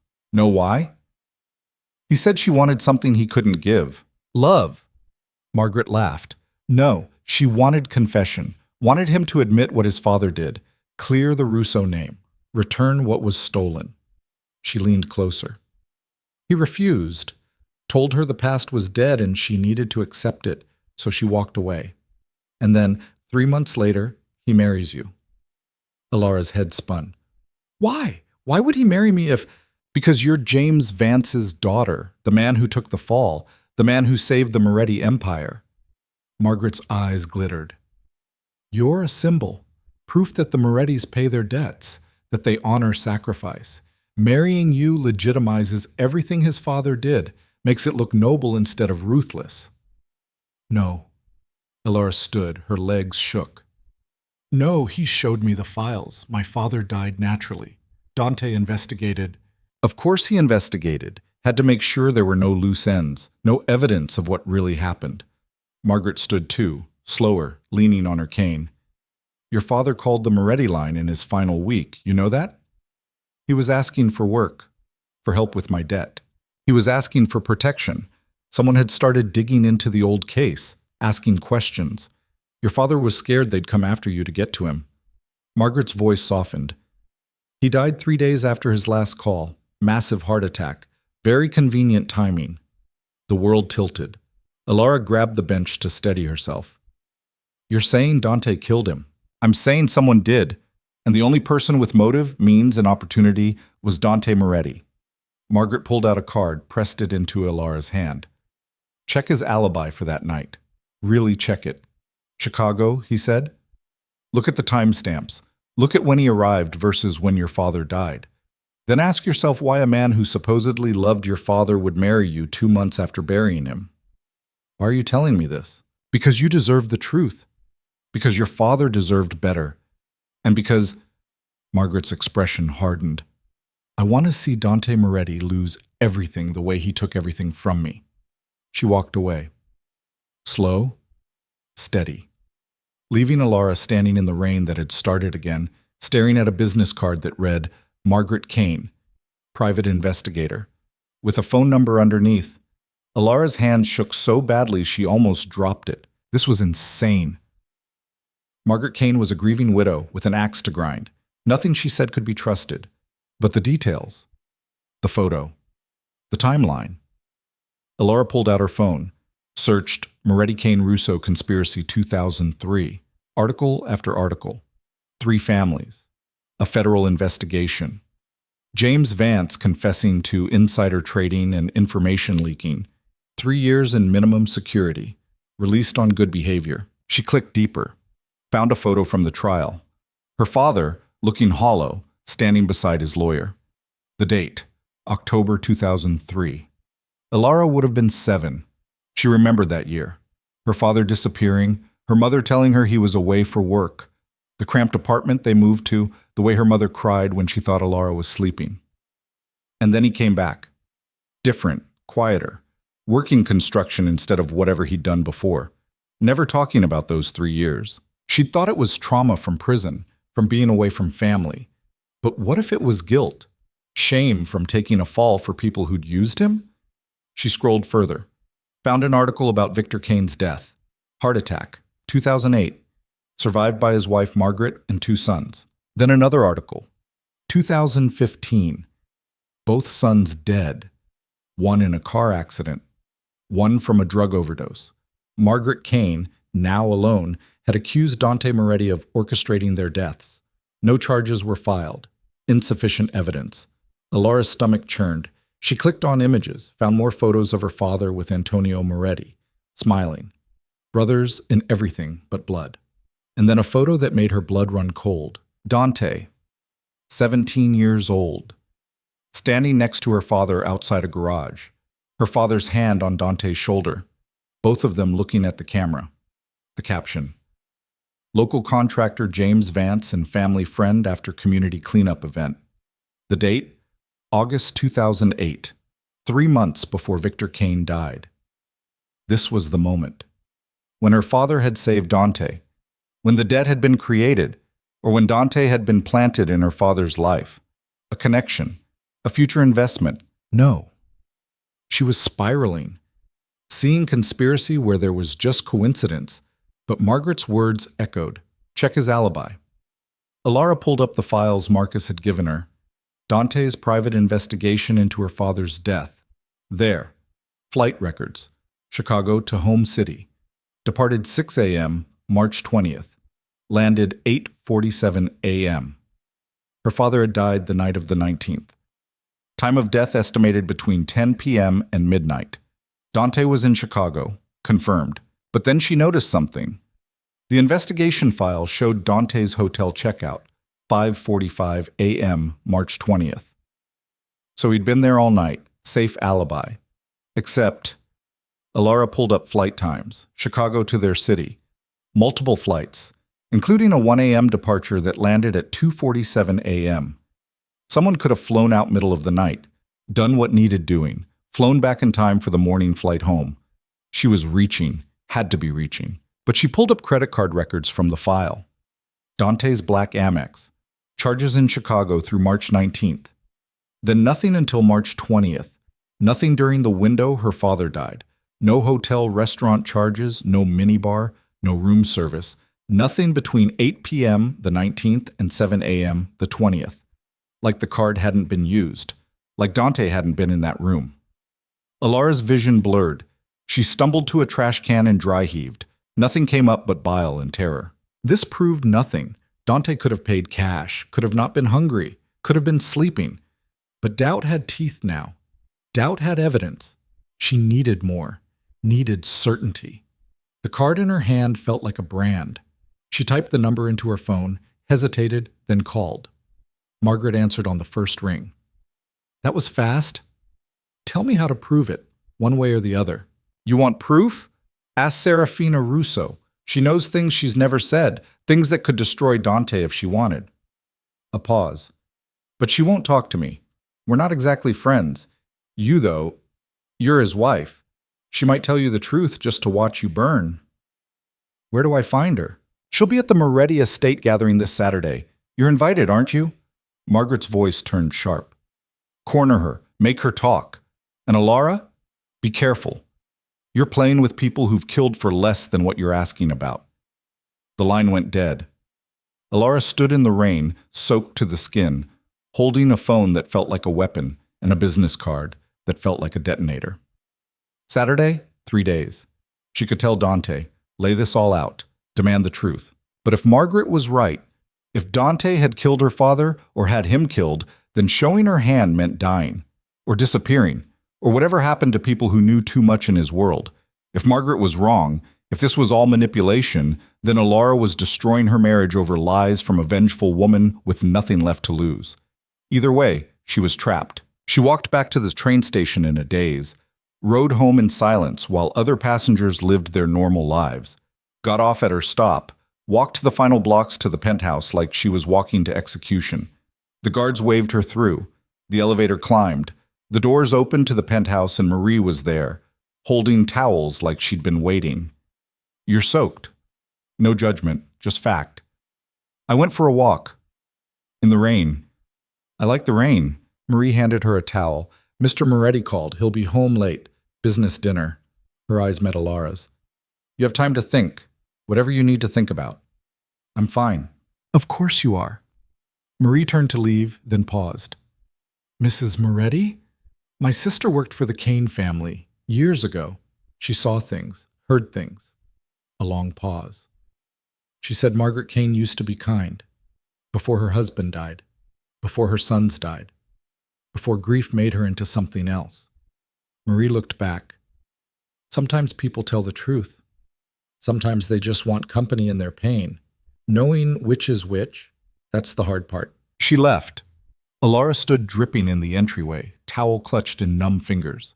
She went upstairs, changed into dry clothes, sat on her bed and stared at nothing. Her phone buzzed. Text from Dante. Stuck in meeting. Won't be home until after midnight. Don't wait up. She stared at the message, tried to read subtext that might not exist. Was he avoiding her or just busy? She typed back, okay. 3 dots appeared, disappeared, appeared again. Are you all right? Fine, just tired. Get some rest. We'll talk tomorrow. The dots vanished. Elara set down the phone. Tomorrow. She'd see him tomorrow, could ask the questions burning in her throat, could demand answers, or she could wait. Go to the estate gathering, talk to Serafina, get confirmation before lighting the fuse. Sleep came in fragments. She dreamed of her father's face, of Dante's hands, of Margaret Kane standing in the rain with blood on her cane. When she woke, it was Thursday. 2 days until the gathering. Dante was already gone. Another early meeting. Another day of her sitting in this fortress, wondering what was real. But today she had a plan. She went down to Dante's office. The door was locked, but she knew where he kept the spare key, in a drawer in the library, hidden behind first edition books he'd never read. She let herself in. The office was immaculate, desk organized, files labeled, computer requiring a password she didn't have. But the filing cabinet in the corner only had a standard lock. Elara had learned to pick locks from her father. Useful skill when you're a broke college student who keeps losing her dorm key. It took 3 minutes. The drawer opened. Inside, contracts, financial records, property deeds. She rifled through, looking for anything marked March 2025. Found it. A folder labeled JV Estate, her father's initials. She pulled it out with shaking hands. Inside, the investigation Marcus had shown her, but also other documents, communication logs, security footage requests, and buried at the back, a single page that made her breath stop. A text message printout from Dante's phone. March 19th, 11:47 p.m. It's done. Reply from unknown number. Confirmed? Yes. Clean. No trace. Good. Continue as planned. Elara's vision tunneled. The paper shook in her hands. It's done. March 19th, the night her father died. She photographed it with trembling fingers. Put everything back exactly as she'd found it. Locked the drawer, replaced the key. Walked upstairs like a ghost. This was it. Proof. Dante had been involved. Unless the text was about something else, some other business, some other problem that needed solving. But the timing, the wording. Her phone rang. Dante, she stared at it. 6th ring. 7th. Answered. Hey. Her voice sounded normal. Distant miracle. You sound strange. What's wrong? Nothing. Just woke up. It's noon. I didn't sleep well. Silence on his end. Then, I'm sorry I've been absent. This deal is taking more time than expected, but I'll be home tonight. We can have dinner, talk. About what? Whatever you want. His voice softened. I know this hasn't been easy. The arrangement, the public appearances, Serafina showing up everywhere. You've handled it better than I had any right to expect. Guilt. He sounded guilty. Or she was projecting, hearing what she expected to hear. Dante, when my father called your line that last week, what did he say exactly? The silence stretched too long. He said he needed help, that something was wrong, that he was worried about you. Worried how? He didn't give details, just asked if I could look into something, make sure you were safe. And did you? I tried, but he died before I could follow up. Dante's voice roughened. I've regretted that every day since. If I'd moved faster, if I'd taken it more seriously. What did the text mean? What text? March 19th, 11:47 p.m. It's done. Who are you talking to? The silence was different now, sharper, dangerous. How do you know about that text? I saw it. In your files. You went through my files. Not a question. A statement. Cold. Flat. You said you'd show me everything. That text wasn't in Marcus's folder. Because it wasn't relevant. That text was about a business deal closing, a shipment that needed to arrive on time. At midnight? My business doesn't keep office hours, Elara. His voice hardened. What's this about? What are you accusing me of? I'm not accusing. I'm asking. No, you're investigating, questioning, doubting. A pause. Who've you been talking to? Her heart hammered. No one. Don't lie to me. Someone's been in your ear, planting ideas, making you suspicious. Another pause. Was it Serafina? No. Then who? It doesn't matter. The hell it doesn't. Someone's trying to turn you against me, using your father's death, twisting facts into conspiracy. His voice dropped. Tell me who. Why? So you can make them disappear like you make all your problems disappear? The words hung there. Toxic. Irreversible. Dante's breath came hard through the phone. I'm coming home. We're talking about this face to face. Don't bother. I won't be here. Elara? She hung up. Stood in the middle of her bedroom, breathing hard. Her phone rang immediately. Dante. She declined. It rang again. Again. Again. Finally a text. Don't run, please. Whatever you think you know, let me explain. She turned off the phone. Grabbed her wallet. The business card. Nothing else. Went downstairs. Marie was in the kitchen. Looked up as Elara passed. Mrs. Moretti, I'm going out. Mr. Moretti said you should wait. He's on his way. I don't take orders from Mr. Moretti. She walked out. Took the elevator down. The guards in the lobby looked uncertain but didn't stop her. She hit the street and started walking. No plan, no destination, just movement. Away from the penthouse, away from Dante, away from everything. Her phone vibrated in her pocket. She ignored it. 3 blocks. 5. 10. She found herself outside a coffee shop, went in, ordered something, sat in the back corner where she could see the door, turned on her phone. 17 missed calls, 9 texts. Please don't do this. Let me explain. You're in danger if you're alone. Elara, answer me. Whoever told you lies is using you. I never hurt your father. Answer your phone. I'm losing my mind. Please, be safe. I love you. She stared at the last message. Read it 3 times. I love you. The contract had said no intimacy, no emotion, no attachment. He was breaking the rules. Or manipulating her, using her feelings against her. She didn't know anymore, couldn't trust her own judgment. A shadow fell across the table. Elara looked up, expecting Dante.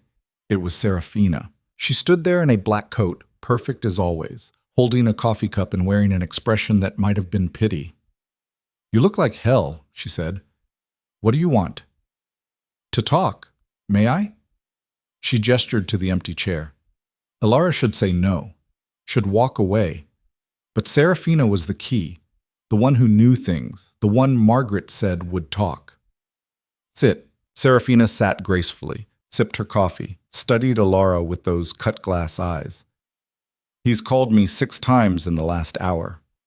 Frantic. Asking if I've seen you, if I know where you are. She tilted her head. I told him I didn't. I'm a better liar than you. Why are you here?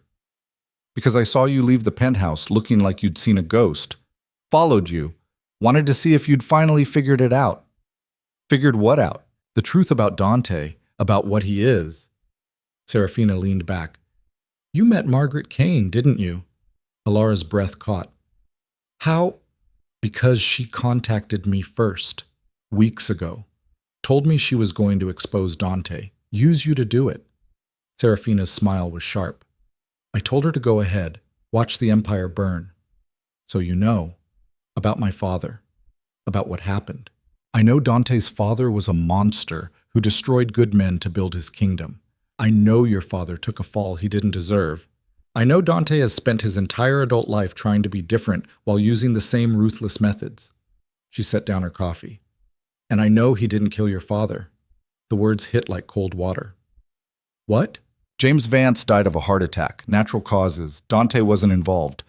I know this because I had my own people investigate when Margaret first approached me. She's not lying about the past, but she's wrong about your father's death. The text message, March 19th, it's done, was about a shipment of medical equipment arriving from overseas. I checked. Customs records confirm it. Serafina pulled out her phone, showed Elara a document. Official stamps, signatures, timeline matching perfectly. Elara's hands shook. You're lying, protecting him. Why would I protect Dante? I hate him. He humiliated me. Ended our engagement because I wanted him to admit the truth about his father. Serafina's eyes glittered. But hating him doesn't mean I'll watch an innocent man get destroyed by a grieving woman's revenge fantasy.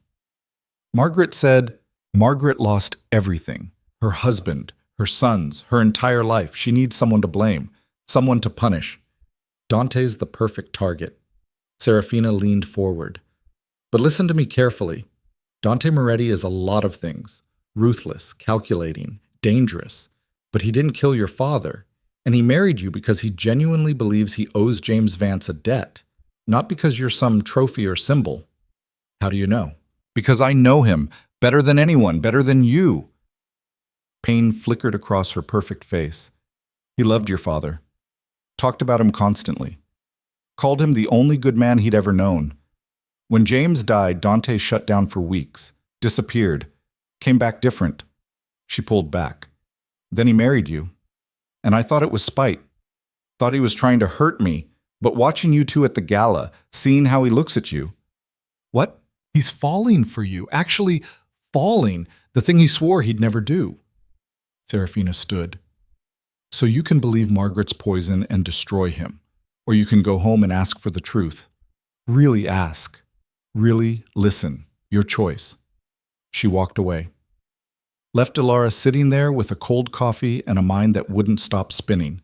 Serafina defending Dante. Margaret accusing him, both with their own agendas, both with reasons to lie. And Dante calling 17 times, texting words he'd promised never to feel. Elara pulled up the photo of the text message. Stared at it until the words blurred. It's done. Medical equipment, or murder, business, or conspiracy. She stood, left money on the table, walked outside into afternoon light that felt wrong somehow, too bright, too normal for a world falling apart. Her phone rang. Not Dante this time. Unknown number. She answered without thinking. Elara, it's Marcus, Dante's lawyer. He asked me to call you. I'm not interested. Listen to me. You're in danger. Real danger. If you've been in contact with Margaret Kane, if you've been feeding her information, you need to disappear. Now. Her blood went cold. What are you talking about? Margaret Kane isn't just a grieving widow. She's been building a case against Dante for years. FBI, racketeering, conspiracy.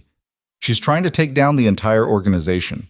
And if she's made contact with you, if she thinks you can be a witness, Marcus's voice dropped. They'll come for you, both sides. Margaret to use you, Dante's enemies to eliminate you. You need protection. Where are you right now? I'm not telling you that. Elara, please. Dante is losing his mind. He's called in every favor, every contact, trying to find you, keep you safe. Whatever you think he's done, whatever you've been told, you need to know that without his protection right now, you're a target. For who? For everyone, Static crackled. There's a car 2 blocks from your location, black sedan. Driver's name is Thomas. He'll take you somewhere safe, somewhere you can think, somewhere Dante can explain everything without either of you being in danger. This is insane. This is the world you married into. Please, get in the car, let him talk to you, then decide what you believe. The line went dead. Elara stood on the sidewalk, breath coming in short gasps. Paranoia or truth? Protection or trap? She looked around, saw the black sedan idling at the corner.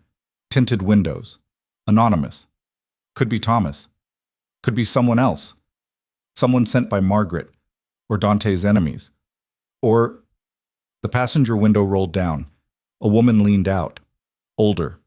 Professional. Mrs. Moretti, I'm Agent Sarah Chen, FBI. I need you to come with me. Now. You're in immediate danger. Elara's heart stopped. FBI. Margaret had been telling the truth. There was an investigation. And now Elara was caught in the middle. Evidence. Witness.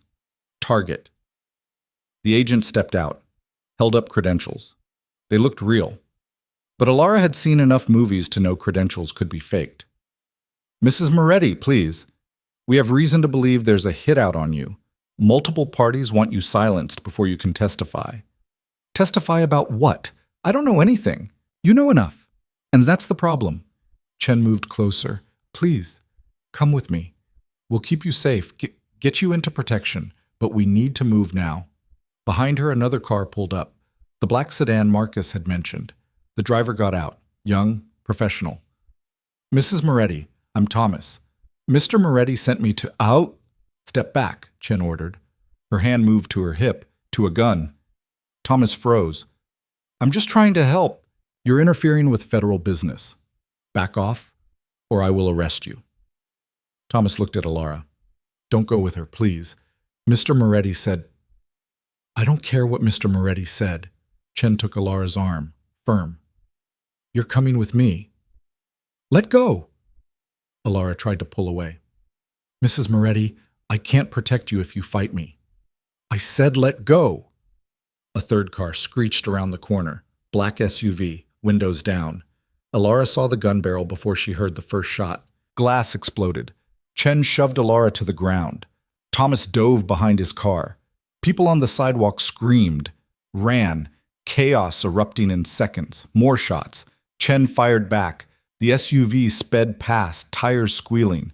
Elara lay flat on concrete, ears ringing, tasting blood where she'd bit her lip. Chen hauled her up.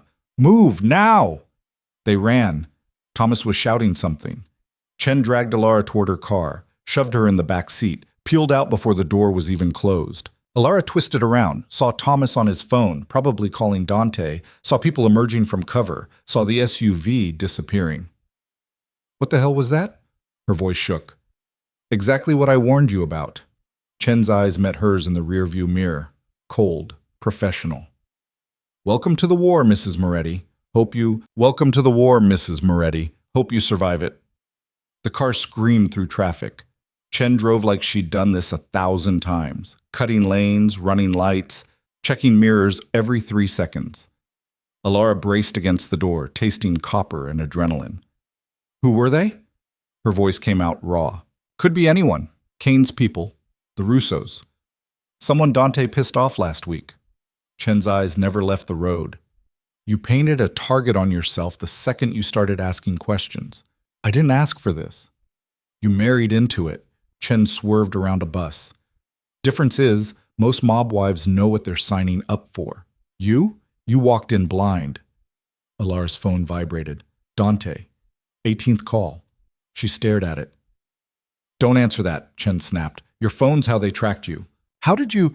We've been monitoring Moretti communications for 6 months, waiting for someone to crack. Someone on the inside who could give us what we need. Chen glanced in the mirror. Congratulations. You're that someone. I don't know anything. You know more than you think. Bank accounts, property holdings, people who visit the penthouse, conversations you've overheard. The car swerved into an underground garage. All of it's useful. All of it helps us build the case. The garage was empty except for 2 other federal vehicles. Chen parked, killed the engine, pulled out her gun, and scanned the space before nodding. Clear. Let's move. She hauled Elara out and toward a service elevator, hit the button for sublevel 3. The doors closed. Silence except for Elara's ragged breathing and the mechanical whir of descent. Where are we going? Safe house? Off the grid. You'll stay there until we sort this mess out. And then what? Then you testify. Help us put Dante Moretti away for the rest of his life. Chen's expression was stone. Or you refuse? Go back to him, and we watch you end up like every other woman who got too close to the truth. Your choice. The elevator opened to a concrete hallway. Fluorescent lights, no windows. Chen led her to a steel door, punched in a code, pushed it open. Inside was a studio apartment that looked like it came from a catalog titled Depressing Government Housing. Beige walls, single bed, kitchenette with a microwave and mini fridge, 1 bathroom, 1 window with bars. Home sweet home, Chen said without irony. There's food in the fridge, clothes in the closet, phone on the nightstand is secure. Only calls to federal numbers. Don't try to leave. Armed guards outside for your protection. This is a prison. This is protection. Big difference. Chen moved to the door. Someone will be by in the morning to debrief you. Get some rest. You look like hell. Wait, Elara's voice cracked. Is any of it true? What Margaret Kane said about my father? About Dante's father destroying the Kanes and Russos? Chen paused. Something shifted in her expression. Almost sympathy. Yeah, it's true. Antonio Moretti was a ruthless bastard who built an empire on other people's suffering. Your father took a fall to protect that empire. Whether he did it willingly or was coerced, she shrugged. We may never know. He took that answer to the grave. And my father's death, far as we can tell? Natural causes? Heart attack? No evidence of foul play. Chen met her eyes. But absence of evidence isn't evidence of absence. Just means if someone did kill him, they were good enough not to leave traces. The door closed. Locks engaged with heavy clicks. Elara stood in the middle of the safe house feeling more trapped than she ever had in Dante's penthouse. She collapsed on the bed, stared at the ceiling, tried to process the last 4 hours. Gunshots, FBI, safe house, testimony. This was insane. Her phone was still in her pocket. 23 missed calls now. She pulled it up. Saw Dante's name filling the screen. Against every instinct, she played the last voicemail. Elara. His voice was wrecked, desperate in a way she'd never heard. I don't know where you are. I don't know if you're safe, but please, if you get this, call me back. Let me know you're alive. A long pause filled with breathing. Margaret Kane is lying. I can prove it. I can prove everything. Just give me a chance, please. Another pause. I never lied about your father. I never hurt him. And I swear on everything I have left, I will keep you safe. Even if you hate me. Even if you never want to see me again. Just let me protect you. The message ended. Elara's eyes burned. She threw the phone across the room. It hit the wall and clattered to the floor. Protect her. Everyone wanted to protect her. Chen, Dante, Margaret, Serafina. All of them pulling her in different directions while claiming it was for her own good. She was so tired of being pulled, sleep didn't come. She lay there for hours listening to footsteps in the hallway. Guards changing shifts, voices too muffled to make out. Somewhere above, the city continued existing without her. At some point, she must have dozed because she woke to pounding on the door. Mrs. Moretti, open up! She stumbled to the door. It's locked from the outside. The locks disengaged. The door flew open. Not Chen this time. A man. Late 40s, gray suit, face like weathered leather. He showed her a badge. Agent Frank Morrison, FBI. We need to move you, now. What? Why? Your location's been compromised. We have approximately 3 minutes before hostile forces arrive. He grabbed her arm. Let's go. Hostile forces? What are you? Gunfire erupted somewhere above. Automatic weapons, screaming. Morrison swore and pulled a gun. Change your plans. Stay behind me. They ran into the hallway. 2 guards lay on the ground, dead, blood pooling. Elara's stomach lurched. Morrison moved fast for a big man, checking corners, gun up, professional. They made it to the service stairs, started climbing. More gunfire. Closer now. Morrison pushed her against the wall. Stay here. Don't move. He disappeared around the corner. Shots fired. Someone screamed. Then silence. Morrison came back. Blood on his shirt, not his. Clear. Move. They climbed 3 more floors, burst into an alley. A car was waiting. Black sedan, engine running. Morrison shoved her toward it. The back door opened. Elara froze. Dante sat inside. He looked like he hadn't slept in days, suit rumpled, tie gone, eyes red-rimmed and wild. When he saw her, something in his face broke and rebuilt itself. Get in, Morrison ordered. You're FBI, Elara said stupidly. Why are you? I'm also pragmatic. Dante Moretti offered me $500,000 to get you out alive. Federal salary doesn't compete. He pushed her toward the car. Go, before I change my mind. Elara stumbled into the back seat. Morrison slammed the door. The car peeled out. Dante stared at her like she was a ghost. Didn't touch her, didn't speak, just stared. You bribed an FBI agent, she finally said. I'd have burned the city down. His voice was gravel. Are you hurt? No. You're bleeding. She touched her lip. The cut from earlier had reopened. It's nothing. It's not nothing. He pulled out a handkerchief, monogrammed, expensive, absurd in this moment, and handed it to her. Who shot at you? I don't know. Chen said, Chen's not FBI. She's a mercenary working for Margaret Kane. Dante's jaw clenched. Margaret's been planning this for months. Hired people to impersonate agents, feed you information, make you trust them, then use you as bait to draw me out. How do you know? Because the real FBI raided my penthouse an hour ago. Actual federal agents with actual warrants. They showed me footage from Margaret's security system, showed me Chen's real identity. His hands fisted. She was going to kill you. Make it look like I did it. Frame me for murder on top of everything else. Elara's head spun. Morrison is actually FBI. Dirty, but actual law enforcement. I found him through contacts. Made a deal. Dante looked out the window. He gets you out. I give him enough money to disappear before his superiors realize he helped me. So everyone's corrupt. Everyone's lying. Welcome to my world. No bitterness, just exhaustion. The car drove in silence. Elara watched the city blur past. Tried to sort truth from deception and couldn't find the line anymore. Where are we going? Somewhere safe. Somewhere no one will think to look. Dante pulled out his phone, typed something. The estate. It's the only place with enough security to keep you alive until this is over. The gatherings tomorrow, canceled. Everyone's been told to stay away. He looked at her. It's just us, and the guards, and whatever comes next. The estate was an hour outside the city. Winding roads through hills that got greener and emptier. Finally, gates that looked like they belonged to a fortress. Armed guards, dogs, cameras everywhere. The house itself was massive, stone and wood and glass. Old money mixed with new power, surrounded by walls and watchmen and enough firepower to hold off an army. Dante led her inside, through a foyer that could fit her entire childhood home, up a staircase that belonged in a museum. Down a hallway lined with portraits of dead Morettis who all had the same cold eyes. He opened a door to a bedroom. Not his. Guest room. Huge bed, fireplace, windows overlooking gardens that probably cost more to maintain than most people's mortgages. You'll be safe here, he said. Guards outside. Panic button by the bed. If anything happens, press it. What about you? I'll be downstairs, making calls, trying to fix this. Dante?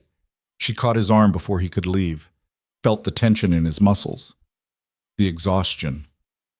Did you kill my father? He looked at her hand on his arm, then at her face. No. Did you have him killed? No. Do you know who did? He died of a heart attack, Elara. Natural causes. I've had 3 separate investigations confirm it. I can show you everything. Medical records, autopsy, witness statements. His voice cracked. I loved your father. He was the only good thing in my life for years. I would never... But you used his death. Used me. This marriage, it's about clearing your conscience. Making yourself feel better about building an empire on the backs of people like him. Dante flinched like she'd hit him. Yes. The admission stunned her. Yes, he repeated. I married you out of guilt, out of obligation, out of wanting to fix something I couldn't fix. Your father died, and I couldn't save him, and marrying you was the only way I knew how to make it right. He stepped closer. But somewhere between the contract and now, it stopped being about guilt. Don't. I'm falling for you. The words came out like a confession, like something ripped from his chest. I wasn't supposed to. That wasn't the deal. But I can't look at you without feeling things I swore I'd never feel. Can't watch you navigate my world without wanting to burn it all down and give you something better. His hands shook. And I know you don't believe me. Know you think it's manipulation or strategy or whatever Margaret planted in your head. But it's the truth. The only real truth I have left. Elara's throat closed. You said you'd never love anyone. I lied. He looked wrecked, vulnerable in a way that seemed physically painful. Or I was wrong. I don't know anymore. She wanted to believe him, wanted it so badly her chest ached. But belief was dangerous. Belief was how people got destroyed. I need time, she whispered. I know. He backed toward the door. Take all the time you need. I'll be here, keeping you alive, even if you decide to leave when this is over. He left. The door closed quietly. Elara sat on the bed and buried her face in her hands. Falling for you. 3 words that changed everything and nothing. She didn't sleep. Spent the night pacing, trying to think, trying to separate what she felt from what she knew. Dante was dangerous, connected to violence and crime and things that got people killed. But he'd also saved her, protected her, broken his own rules for her. Margaret Kane wanted revenge, had manipulated Elara into doubting everything, but she'd also told truths about the past, about the empire built on suffering. Serafina had defended Dante while admitting she hated him. Chen had been fake. Morrison had been real but corrupt. Everyone had agendas. Everyone had angles. And Elara was caught in the middle with no idea who to trust. Dawn came slowly, gray light filtering through expensive curtains. Elara finally gave up on clarity and went downstairs. The house was quiet. Guards at doors. No staff. Just security and silence. She found Dante in what looked like a war room. Maps spread across a table. Laptop open. Phone pressed to his ear while he argued in Italian with someone who sounded equally angry. He saw her and held up one finger. Finished the call. Set down the phone. Coffee? He offered. Please. He poured from a French press that had probably been sitting there for hours, handed her a mug. Their fingers brushed. He pulled back like she'd burned him. They stood on opposite sides of the table. The maps showed property holdings, shipping routes, things she didn't understand. What are you planning? She asked. Ending this, Margaret Kane wants a war. I'm going to give her one. His voice was flat, professional, the mask back in place. She's been building a case with the FBI. Real FBI this time. But her evidence is mostly circumstantial, hearsay, nothing that sticks. So you're safe. I'm never safe, but I'm hard to prosecute. He took a drink of coffee, grimaced. It was definitely hours old. The problem is she's also been reaching out to my enemies, the families I've beaten over the years, offering alliances, promising them pieces of my territory if they help take me down. How many enemies do you have? Too many to count. A grim smile. But 3 that matter. The Russos, the Castellanos. And what's left of the Kane operation, Margaret's nephews still bitter about losing their inheritance. So you're outnumbered. I'm always outnumbered. Numbers don't win wars, information does. Leverage, fear. He looked at her. And I have plenty of all three. What are you going to do? Dismantle them, one by one, starting with the weakest link. He pulled up a photo on his laptop. Margaret Kane. Recent. She looked older than in the park. Tired. Margaret made a mistake. She went after you personally, shot at you in broad daylight. The FBI's not happy about that. Even the dirty ones. So she's exposed. She's desperate, which makes her dangerous. Dante closed the laptop. I'm meeting with the other families tonight. Here. Neutral ground. Going to offer them a choice, stand down and keep what they have, or fight and lose everything. They won't choose peace. Probably not, but I'll have made the offer. Witnesses, documentation, so when I destroy them, it's self-defense. He met her eyes. This is what I do, Elara. This is who I am. Ruthless. Calculated. Willing to do terrible things to protect what's mine. I'm not yours. No. But you're in my world now, and in my world, you're either protected or you're prey. He moved around the table, slow, deliberate. I can get you out, right now, put you on a plane to anywhere you want, give you enough money to disappear forever. You'd be free, safe, away from all of this. Her heart hammered. Why would you do that? Because despite everything, despite the contract and the guilt and the falling, I don't want you destroyed by this life. His voice dropped. You deserve better. Better than me. Better than this world. And if letting you go is what keeps you alive, then that's what I'll do. The offer hung between them, real, genuine, freedom, safety, everything she'd wanted before this started. All she had to do was walk away. Elara looked at him. At the exhaustion in his eyes, the tension in his shoulders, the man who'd broken every rule he'd set for himself. What if I don't want to go? Dante's expression cracked. Then you're insane. Probably.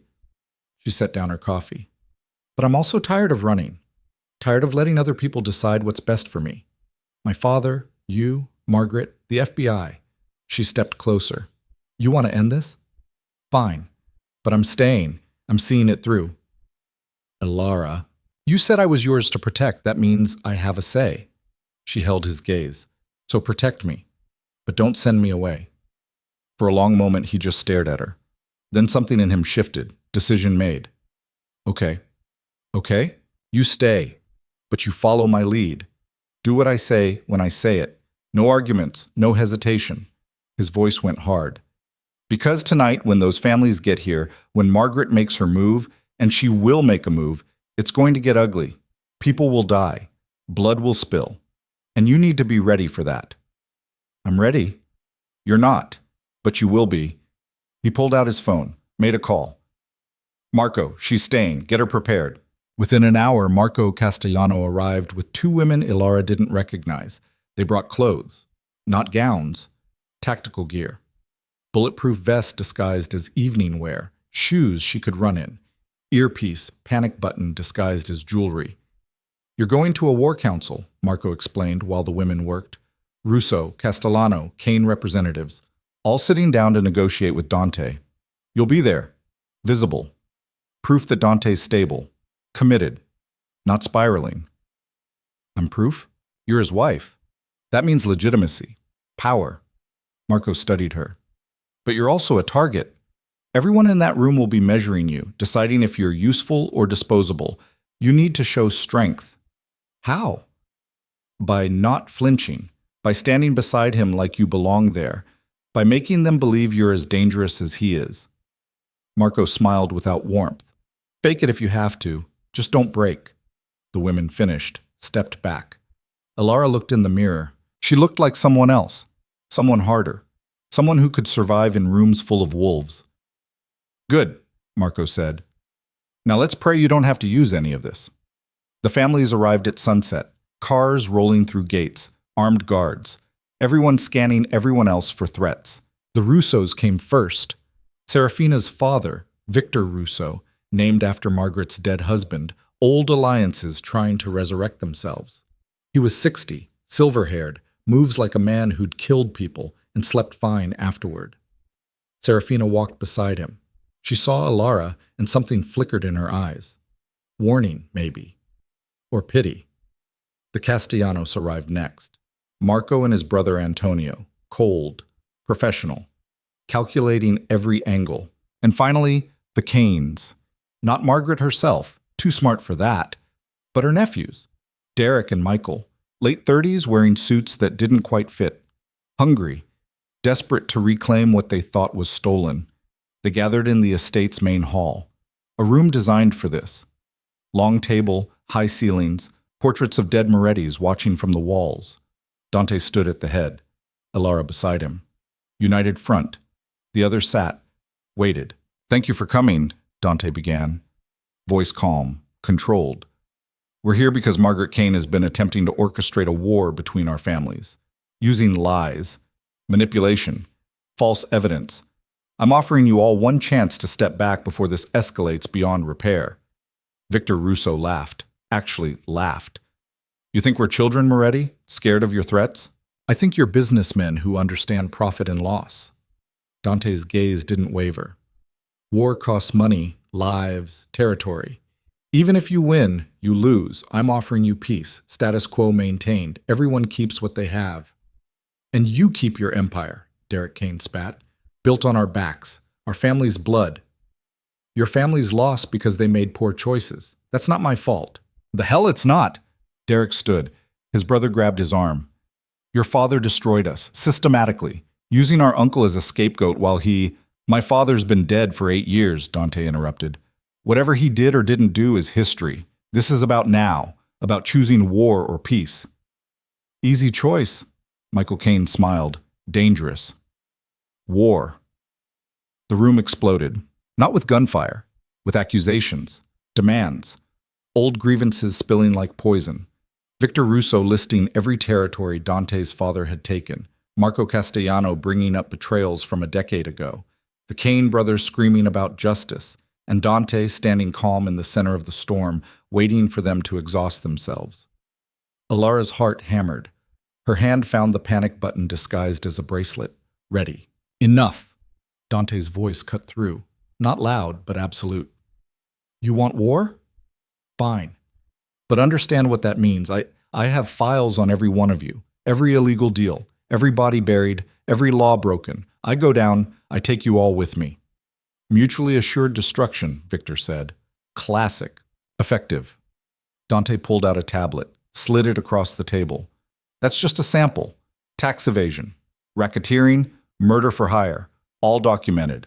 All ready to be delivered to federal prosecutors if anything happens to me or mine." The room went quiet. Everyone staring at the tablet like it was a bomb. Derek Kane's hand moved toward his jacket. Elara saw it, saw the motion. Gun. She hit the panic button. Alarms blared. Guards burst through doors. And Derek pulled his weapon. Everything happened in slow motion and too fast at once. Derek aimed at Dante. Elara moved without thinking, threw herself between them, felt Dante's hands grab her waist, pull her down as the shot fired. The bullet hit the wall where Dante's head had been. Guards tackled Derek. Michael fought back. Victor and Serafina dove for cover. Marco pulled his own weapon. The room descended into chaos. Dante dragged Elara behind the table, covered her body with his. "Stay down!" More shots. Someone screaming. The sharp smell of gunpowder and fear. Then silence. Abrupt. Violent. Elara looked up. Derek Kane on the ground. Dead. 2 bullets in his chest. Michael on his knees, hands behind his head, surrounded by guards. The Russos and Castellanos had their hands up. Unarmed. Smart enough not to fight. Dante stood slowly. Pulled Elara up with him. Checked her for injuries with shaking hands. "Are you hurt?" "No, I'm fine." "You threw yourself in front of a bullet. So did you." He stared at her like she was insane, then pulled her close, held her like she might disappear. His heart hammered against her ear. "Insane," he muttered. "Absolutely insane." "Learned from the best." He laughed, broken, relieved. Victor Russo cleared his throat. "Well, that was dramatic." Dante released Elara but kept her close, turned to face the room. "Anyone else want to try something stupid?" Silence. Good. He gestured to the guards. Take Michael Caine into custody. Call the real FBI. Tell them we have someone who just attempted murder in front of multiple witnesses. You're going to cooperate with the feds? Marco sounded surprised. I'm going to give them the Caines, all of them, including Margaret. Dante's voice went cold. She sent her nephews to kill me. That's a declaration of war, and I'm ending it. What about us, Oshit? Serafina asked quietly. Dante looked at her. At Victor. At Marco. That depends. Are we done here, or do I need more bodies on the floor? Victor held his gaze, then slowly smiled. We're done. For now. For now is enough. Dante straightened his jacket, composed himself. Get out. All of you, before I change my mind. They left. Quickly. Guards escorting them to their cars. When the room was finally empty except for Dante, Elara, and the dead body being photographed for evidence, Dante turned to her. You need to leave. Tonight. This isn't over. Margaret will... No. Elara... I said no. She met his eyes. You don't get to protect me by sending me away. Not anymore. I'm in this. All the way. You could have died. So could you. She stepped closer, close enough to see the fear in his eyes, the rage, the desperate need to keep her safe. I'm not leaving you to fight this alone. Why? Why stay? Why risk everything for a man you met 2 months ago? For a marriage that was supposed to be fake? Because somewhere between the contract and now, it stopped being fake for me too. The admission hung in the air, raw, irreversible. Dante's control shattered. He kissed her. Not gentle, not tentative, desperate, consuming, like he was drowning and she was air. Elara kissed him back, felt every rule they'd made burn to ash, felt the walls they'd built between them collapse. When they finally broke apart, both breathless, Dante pressed his forehead to hers. This is insane, he whispered. I know. We're going to get each other killed. Probably. I love you. The words hit like lightning. I know. He laughed. Rough, real. You're supposed to say it back. I'm still deciding if I'm that far gone. But she smiled, traced his jaw with her fingers. Ask me again when we're not surrounded by federal evidence and dead bodies. Deal. A guard cleared his throat from the doorway. Sir, we have a problem. Dante's expression went cold. Professional, back to business. What kind of problem? Margaret Caine. She's at the gates, demanding to be let in. Says she's here to negotiate. Negotiate? Dante's laugh was sharp. She just sent her nephews to kill me. She claims that wasn't sanctioned, claims Derek and Michael went rogue. She wants to make a deal before the FBI gets involved. Dante looked at Elara. This is a trap, obviously. But we need to end this tonight before anyone else dies. So we meet with her. We? Elara lifted her chin. You're not facing her alone. For a moment she thought he'd argue, but something in his expression shifted. Acceptance. Partnership. Okay, we face her together. He turned to the guard. Let her in, main sitting room. Search her for weapons, then bring her to us. The guard nodded and left. Dante pulled Elara close one more time. Whatever happens in there, whatever she says, remember that I'm on your side. Always. Same. They walked to the sitting room hand in hand, ready for the final confrontation, ready to end the war Margaret Caine had started. The door opened. Margaret walked in. No Caine this time, no pretense of frailty, just a woman with nothing left to lose and revenge burning in her eyes. She looked at Dante, then at Elara, smiled. Well, isn't this cozy? The monster and his pet. Dante's hand tightened on Elara's. You have 5 minutes. Talk. I want what you stole, what your father stole. Everything the Morettis took from my family. Margaret's voice was steel. Territory, assets, the truth about what really happened 23 years ago. Public acknowledgement, restitution. In exchange for what? I call off the dogs. Tell the FBI I was mistaken. Convince the other families to stand down. She pulled out a document, set it on the table. Sign this, Transfer half your holdings to Kane legacy accounts. Admit your father framed Victor, and we all walk away alive. Dante picked up the document, read it, laughed. This is half my empire. Sounds fair, considering you took all of ours. I didn't take anything. My father did, and he's dead. But you benefited. You're still benefiting. Every dollar in your account is blood money built on our suffering. Margaret's eyes blazed. So pay it back, or I burn you to the ground. You can't touch me. Not anymore. The FBI is coming for your nephews, for you. Attempted murder, conspiracy. You're done, Margaret. Maybe, but I'll take you with me. She pulled out her phone, showed them a screen. One button, that's all it takes. I've sent everything I have to every news outlet in the city. Every detail about your operations, your connections, your crimes. You'll be arrested by morning. Your empire will collapse. And your precious wife? Margaret looked at Elara with something cold and hateful. She'll learn exactly what kind of monster she married. Every body, every betrayal, every life you destroyed to build this kingdom. She'll see it all, and then we'll find out if she still looks at you with those adoring eyes.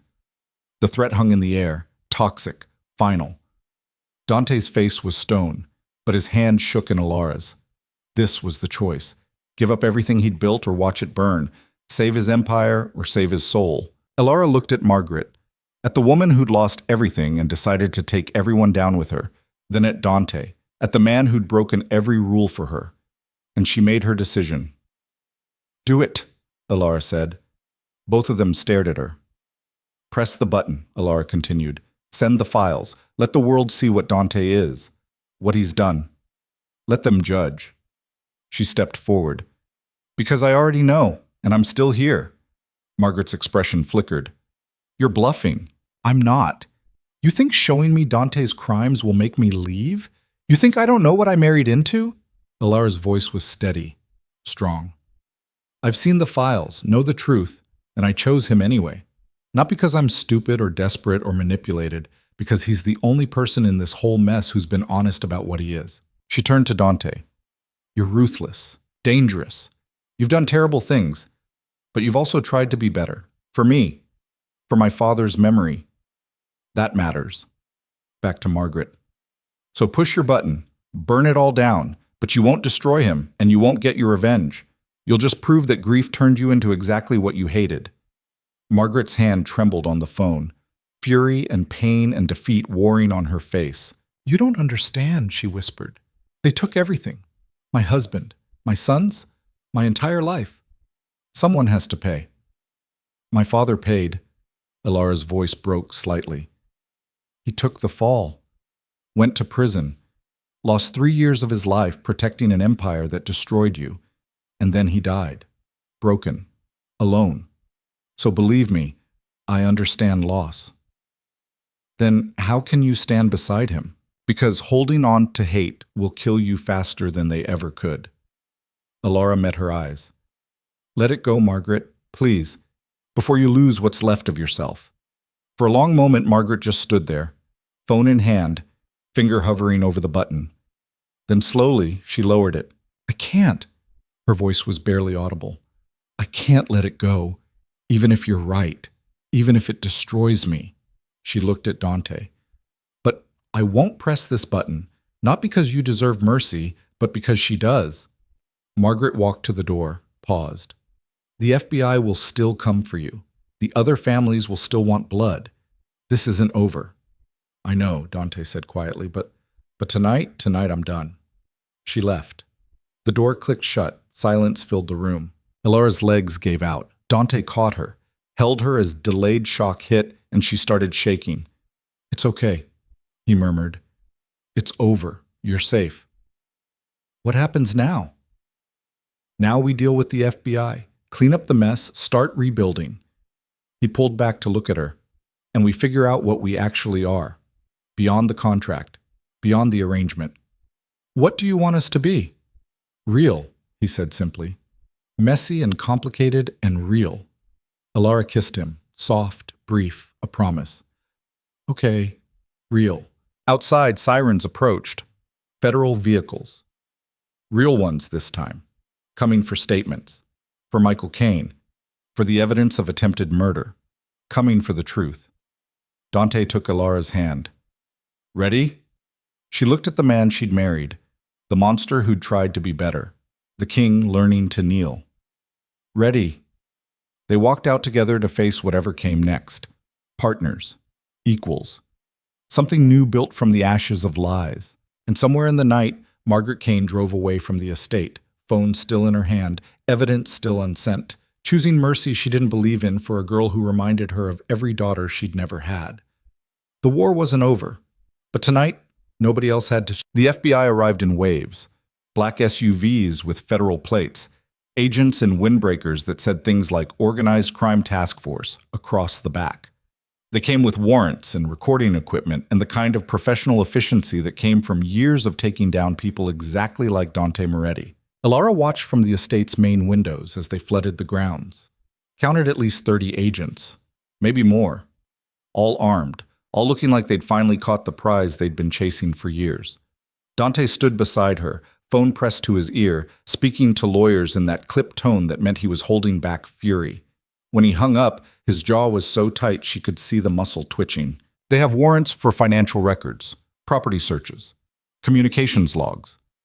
He set the phone down carefully, like it might explode if he wasn't gentle. Marcus is on his way. So is every other lawyer I've got on retainer. But this is going to get ugly before it gets better. How ugly?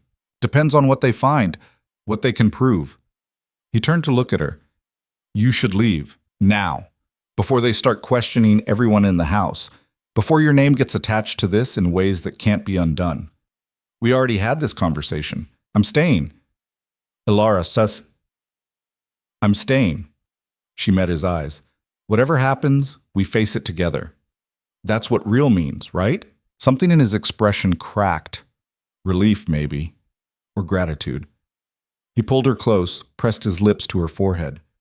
You're the bravest person I've ever met. Or the most insane. I haven't decided which. Both, probably. A knock at the door, one of Dante's guards. Sir, the lead agent is asking to speak with you. Dante straightened, the mask sliding back into place. Cold. Controlled. The man who'd built an empire on never showing weakness. Tell them I'll be right there. And send someone to escort Mrs. Moretti to the secured wing. She's not to be disturbed without my lawyer present. Dante, please. He took her hands. Let me protect you in the ways I can. You don't need to watch them tear through my life looking for evidence. You don't need to sit through interrogations about things you know nothing about. What if they ask about us? About the marriage? Tell them the truth. We met through family connections, got married quickly. You don't know anything about my business dealings. His grip tightened. Because you don't. And what you've picked up in the last 2 months? Hearsay. Nothing that holds up in court. You're protecting me. Always. He kissed her. Quick. Fierce. Go. I'll come find you when this is over. The guard led her through corridors to a wing of the estate she'd never seen. Smaller. More private. A sitting room with comfortable furniture and windows that overlooked gardens instead of gates. A guard was posted outside. For her protection or imprisonment, she couldn't tell. Hours passed. Elara sat on a sofa and listened to footsteps above and below. Voices raised, then muffled. Doors opening and closing, the sounds of an empire being dissected. She tried not to think about Dante alone in some room being grilled by federal agents. Tried not to imagine them laying out evidence, building cases, offering deals in exchange for betrayals. Her phone buzzed. Not Dante. A number she didn't recognize. Against better judgment, she answered. Elara Vance? A woman's voice, professional, familiar somehow. Who is this? Special Agent Rebecca Martins, actual FBI. I met you briefly when we raided the penthouse, though you were already gone by then. A pause. I wanted to reach out personally, give you some information you deserve to have. I'm not talking to the FBI without a lawyer. I'm not recording this, not official, just one woman to another. The agent's voice softened slightly. Your husband is about to make a very difficult choice, and you should know what that choice is before he makes it. Elara's stomach dropped. What choice? We've offered him a deal. He provides testimony against the remaining Kane operations, helps us dismantle what's left of Margaret's network, and in exchange, we reduce his charges. He does maybe 5 years instead of 20, keeps some of his assets, gets a chance at a life after prison. And if he doesn't take it, then we prosecute to the fullest extent. RICO charges, racketeering, conspiracy, money laundering. We have enough to put him away until he's an old man. Martin's let that sink in. But here's the thing. The deal requires him to testify within 48 hours, and part of that testimony, he has to provide information about everyone in his organization, including people connected to him through marriage. The room tilted. You want him to give you evidence about my father. We want complete cooperation. That includes details about James Vance's involvement with the Moretti family. What he did, what he knew, how deep the connections went. A pause. I know that's painful, but it's the price of the deal. My father's dead. What does it matter what he did 20 years ago? It establishes pattern, history, shows how the Moretti organization operated across decades. It's important to the case. Martin's voice went gentle. I'm telling you this because Dante's lawyers are going to present the deal to him in the next hour, and he's going to have to choose between protecting your father's legacy or protecting himself. Thought you should know before he makes that call. Why? Why tell me this? Because I've been doing this job for 15 years. I've seen a lot of mob wives. Most of them are complicit, know exactly what their husbands do and profit from it. But you? A long exhale. You walked into this blind, and you don't deserve to get destroyed because you fell for the wrong man. The line went dead. Elara sat frozen, staring at her phone like it had transformed into a weapon. Dante had to choose, his freedom or her father's reputation, 5 years or 20. And she knew with absolute certainty which one he'd pick. The door opened. Marcus Sheffield, looking exhausted and 10 years older than when she'd seen him last. Mrs. Moretti, we need to talk. I already know about the deal. His eyebrows rose. How? Doesn't matter. Where's Dante? In negotiations with the FBI. He asked me to explain the options to you. Get your input before he decides.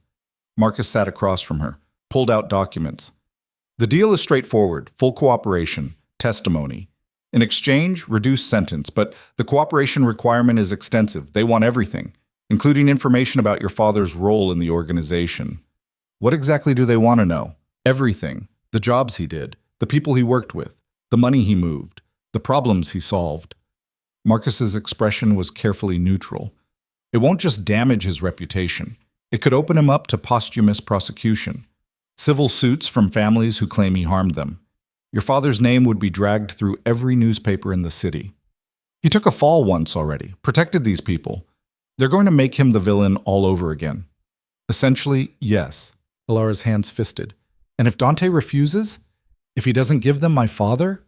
Then he goes to trial, fights the charges, could win, could lose. If he loses, Marcus shook his head.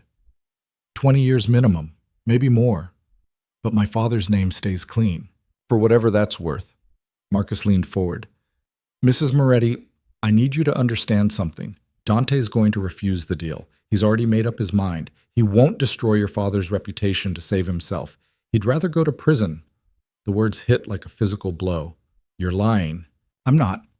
I've known Dante since he was a boy. I've seen him make ruthless decisions, cruel decisions. But I've never seen him like this. He loves you, actually loves you, and that means protecting what you love, even if it destroys him. Elara stood, paced, tried to think through the rage and fear clouding her brain. I need to talk to him. He specifically said, I don't care what he said, take me to him, now. Marcus studied her for a long moment, then nodded. Okay. But whatever you say to him, it needs to happen fast. The FBI is giving him until midnight to decide. After that, the deal's off the table. They walked through the estate, past agents cataloging art and photographing documents, past guards standing silent and tense, into a conference room where Dante sat surrounded by lawyers and federal agents. He looked up when Elara entered, surprise and something like panic crossing his face. He stood. Elara, you shouldn't... Everyone out, she said, not asking, demanding. The lawyers looked at each other. The FBI agents frowned, but something in her expression made them move. One by one, they filed out, leaving Elara and Dante alone in the room. The door closed. Silence, except for their breathing. You can't refuse the deal, Elara said. Dante's expression went carefully blank. That's not your decision. Like hell it's not. You're my husband. That makes it my decision too. I'm not giving them your father. I won't do it. Why? Because you feel guilty? Because you think you owe him? She moved closer. He's dead, Dante. Whatever they say about him now doesn't change who he was, doesn't erase the good he did. It makes him into a criminal, a collaborator. Everything he wasn't. He was those things. The admission tore out of her. I've read the files, seen the evidence. My father worked for your family for 20 years. He made problems disappear. He wasn't innocent. He was just good at hiding it. He was a good man who did what he had to do to survive. And so are you. Her voice broke. You're a good man in a terrible world trying to do better. And I'm not letting you throw away your life to protect a memory. Dante's control cracked. He saved me, gave me a chance when no one else would. I owe him everything. You don't owe him this. You don't owe him your freedom. She grabbed his face, made him look at her. Take the deal. Give them what they want. Serve your time. Then come back to me. 5 years, Elara. 5 years minimum. I'll wait. You shouldn't have to. That's not your choice to make. Tears burned her eyes. I'm choosing this. Choosing you.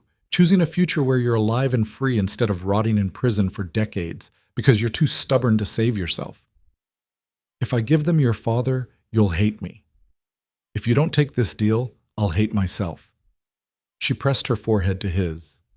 Please, please take it. For me, for us, for whatever we're building here. His hands came up to grip her waist, shaking. I don't know if I can. You can. You're the strongest person I know. She pulled back to look at him. My father would want this, would want you to survive, to protect me the only way you can now, by staying alive and coming back. Dante's eyes were wet. She'd never seen him cry. Never thought she would. I'm so sorry for all of it, for dragging you into this, for falling in love with you when I had no right. Don't apologize for loving me. That's the only thing you've done that doesn't need forgiveness. She kissed him. Salt and desperation and promises that might break. Take the deal, please. For a long moment, he just held her, face buried in her hair, breathing like it hurt. Then quietly, Okay, I'll take it. I'll give them what they want. He pulled back, wiped his eyes roughly. But you need to know what that means. The media, the trials, your father's name in every headline, people calling him a criminal, calling you the daughter of a mobster. I know. And you're okay with that? No. But I'm okay with you alive. That's what matters. He kissed her again, longer this time, memorizing, like he was trying to hold on to something that was already slipping away. When they broke apart, he called the lawyers back in, told them to accept the deal, watched as they drew up papers and made calls and set in motion the machinery that would trade his testimony for reduced time. By midnight, it was done. Signed. Official. Dante Moretti would cooperate fully with the FBI's investigation into organized crime, would provide testimony about the Moretti family operations spanning 3 decades, would disclose information about everyone who'd worked with or for the organization, including James Vance. In exchange, he'd plead guilty to reduced charges, serve 5 to 7 years in a federal facility, keep a portion of his assets for when he was released. And Elara would wait. The news broke the next morning. Every outlet in the city running variations of the same headline. Moretti Empire falls. Notorious crime boss takes plea deal. Elara watched from the estate as reporters gathered outside the gates. Cameras and microphones and people shouting questions no one would answer. Inside, FBI agents continued their work. Cataloging, documenting, dismantling an empire piece by piece. Dante had 48 hours before he had to surrender. 2 days to settle his affairs. Say goodbye. Prepare for 5 years of prison. They spent the first day with lawyers, going through financial arrangements, setting up trusts, ensuring Elara would be taken care of. Dante signed over the penthouse to her name. The estate, too. Enough assets to keep her comfortable without making her a target. You'll be safe, he kept saying. Like he needed to believe it. The deal includes protection. FBI will make sure no one retaliates against you for my cooperation. I don't care about safe. I care about you. I'll be fine. Federal prison's not great, but I've survived worse. Have you? He didn't answer that. The second day they spent alone. No lawyers, no FBI, just the two of them in the estate that felt more like a mausoleum than a home. They walked the grounds, past gardens Dante said his mother had planted before she died, past the garage full of cars he'd never driven, past everything that represented the life he'd built and was about to lose. Tell me about after, Elara said as they stood at the edge of the property, looking out over hills that rolled into forever. After what? After you get out.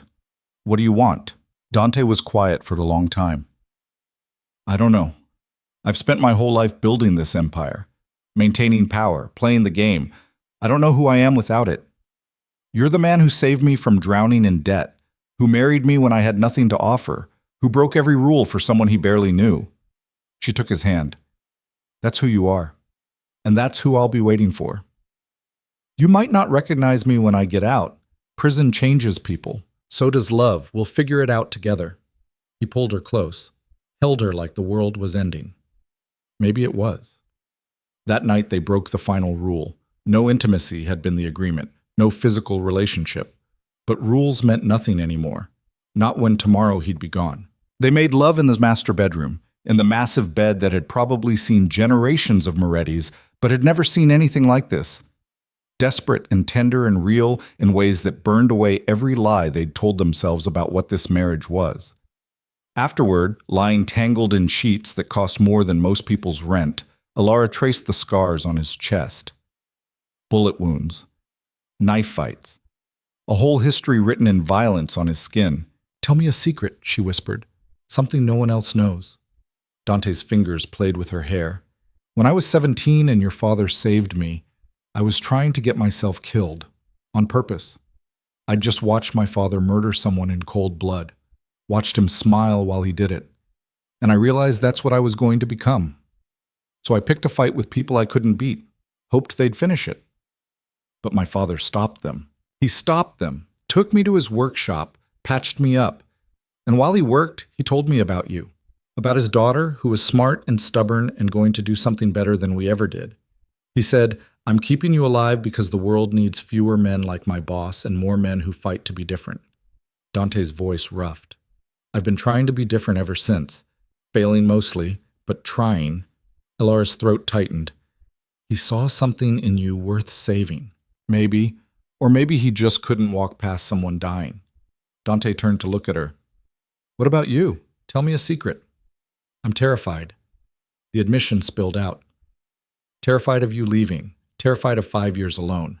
Terrified that you'll come back different and we won't fit anymore. We'll fit. Maybe not the same way, but we'll figure it out. Promise? I promise. He kissed her. 5 years. Then I'm coming back to you.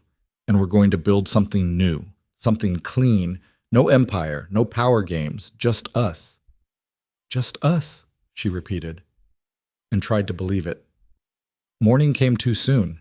Federal marshals arrived at dawn, professional, polite, but carrying handcuffs and wearing expressions that said they'd done this 1,000 times. Dante dressed in a simple suit, no tie, no jewelry except his wedding ring. He looked at himself in the mirror and Elara saw him trying to find the man he used to be underneath the criminal the world saw. Ready? She asked. No, but I don't think I ever will be. They walked downstairs together. The marshals waited in the foyer. One of them stepped forward. Mr. Moretti, it's time. Dante nodded, turned to Elara. I love you. Remember that. When it gets hard. When you're alone. When you start doubting. I love you, and I'm coming back. I love you too. First time she'd said it out loud. The words felt too big for her mouth, too important to trust to air. Come back to me. Always. He kissed her one last time, then let the marshals cuff him, lead him out to the waiting car. She watched from the doorway as they put him in the back seat, watched as the car pulled away down the long drive, watched until it disappeared through the gates and there was nothing left but empty road and the echo of goodbye. Elara stood there until Marie found her and gently led her back inside. What do I do now? She asked, voice numb, distant. Now you live, Marie said simply. You survive. You build a life worth coming back to. That's how you honor what he gave up. So Elara lived. The first month was hardest, learning to exist in the massive estate alone. FBI agents still coming and going, finishing their investigation. Media camped outside asking for statements. Lawyers calling with documents to sign. And letters. Dante sent letters, carefully worded, knowing someone would read them. But underneath the neutral language, she could read his actual meaning. He was surviving, counting days, thinking of her. She wrote back, told him about clearing out the penthouse, about selling the art and the cars, about donating his suits to charity because seeing them in the closet hurt too much. Told him about going back to the house, her father's house, hers now, free and clear, about standing in the living room where she'd grown up and finally crying for everything lost. Told him about the memorial she'd held for her father. Small, private, just her and a few people who'd actually known him. Marcus came. Marie came. Even Serafina showed up, wearing black and saying nothing but standing beside Elara like silent support. Margaret Kane sent flowers. No card. Just white lilies and the ghost of apology. The second month, Elara started working.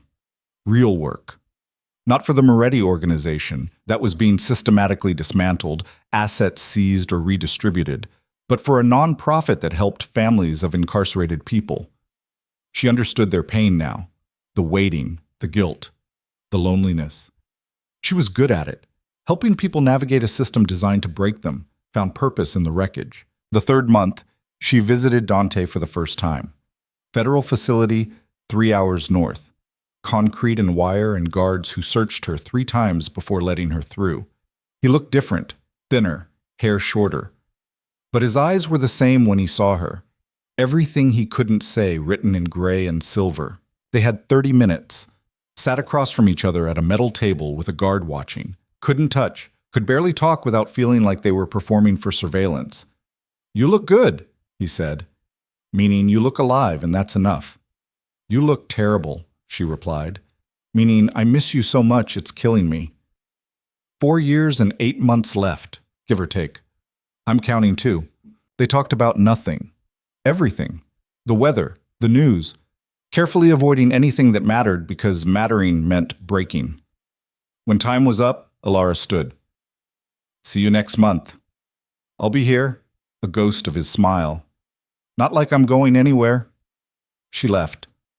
Made it to her car before falling apart, cried until she had nothing left, then drove home and added another tally to the calendar on her wall. 1 visit down, approximately 60 to go. The first year crawled, then suddenly flew. Elara filled her days with work and visits and slowly rebuilding herself into someone who could exist without him. She sold the estate. Too big, too empty, too full of ghosts. Bought a smaller house closer to the city. Something manageable. Something that felt like hers instead of his. Kept only a few things from his old life, photos, letters, his wedding ring. He'd given it to her before surrendering, saying, "Keep it safe until I can wear it again." The second year was easier. She'd found her rhythm. Work, visits, living. Dante was different too. The hard edges smoothing. Prison was grinding him down, but also stripping away the armor he'd worn for decades. In their visits, they talked more honestly than they ever had outside. About his father, the abuse, the pressure to become something he hated, about her mother, the loss, growing up too fast, about mistakes and regrets and things they'd do different if given the chance. "I don't want the empire back," he told her during one visit. Second year, 7th month. "When I get out, I mean, I don't want any of it." "What do you want?" "Small, quiet, you." He looked at her through the scratched plexiglass. "That's enough. That's all I want too." Year 3, Margaret Kane died. Heart attack. Alone in the home she'd lived in for 40 years. Elara read the obituary and felt sad for a woman who'd spent her final years drowning in grief and rage. She went to the funeral. Small service. Almost no one there except Margaret's lawyer and a handful of distant relatives who looked uncomfortable. Elara placed flowers on the casket. "I forgive you," she whispered. "I hope you found peace." Year 4, Serafina got married, to someone outside the life. A doctor, normal, safe. She invited Elara to the wedding. "I want you to know," Serafina said at the reception, champagne making her honest. I hated you when you first showed up. Hated that Dante chose you, but watching how you've survived this, how you've stayed loyal while building your own life. She raised her glass. You're stronger than any of us, including him. I'm just doing what I have to do. No, you're doing what most people couldn't. Serafina clinked their glasses. He's lucky to have you. Make sure he knows that when he gets out. I will. Year 5 came faster than Elara expected. Suddenly she was marking days in single digits instead of hundreds. 30 days until release. 20. 10. She prepared. Cleaned the house, stocked the fridge, tried to imagine what it would be like having him back. Living together. Being married for real instead of through letters and supervised visits.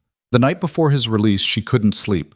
Lay in bed staring at the ceiling and wondering if 5 years had changed him too much. Changed them both too much. But when morning came, she drove to the facility and waited outside the gates with a dozen other families. At 9 a.m. exactly, the doors opened. Men started coming out, blinking in sunlight, carrying plastic bags with their belongings, looking for faces they'd spent years imagining. And then Dante. He stepped through those gates and stopped. Just stopped and looked at her like he couldn't believe she was real. Elara ran, closed the distance between them, threw herself into his arms and held on like drowning. He held her back, lifted her off the ground, buried his face in her hair. You came, he breathed. Of course I came, I promised. 5 years. You waited 5 years. I'd have waited 10. She pulled back to look at him, thinner, older, gray at his temples now, but his eyes were clearer than she'd ever seen them. Welcome home. Take me there, wherever home is now. Just take me. They drove in silence, hands clasped between them, both trying to remember how to exist in the same space. When they pulled up to the house, small, normal, nothing like the estate, Dante stared. This is it? This is it? 2 bedrooms, 1 bath, yard that needs mowing, very boring and suburban. It's perfect. Inside, he walked through rooms like a museum, touching things. Her furniture, her books, pictures on the walls, some of her father, some of them from visits, one of their courthouse wedding that she'd had framed. He stopped at that one. You kept this. Of course I kept it. It's where everything started. Everything good or everything complicated? Both. She came up behind him, wrapped her arms around his waist. Are you okay? I don't know. Ask me in a few days when this feels real. They ordered pizza because neither of them could think about cooking. Ate on the couch while Dante told her about the last week. The processing, the exit interviews, the moment he got his belongings back and realized his old life fit in a plastic bag. What do you want to do now? Elara asked. For work, for life, for everything. Honestly, I have no idea. I'm 42 years old and I've never had a normal job. Never lived without power and money backing every move. He set down his pizza. I'm terrified I'll be useless. You're not useless. You're just learning to be different. What if I can't? What if I'm too broken? Then we'll be broken together. She took his hand. I'm not the same person who married you 5 years ago. I'm harder, more cynical. I've seen things and learned things, and I don't fit neatly into the world anymore either. So we're both disasters. Perfectly matched disasters. He laughed. Actually laughed. The sound rusty but real. I missed you. Every single day. Every single hour. I missed you too. She leaned against him. But we're here now. We made it.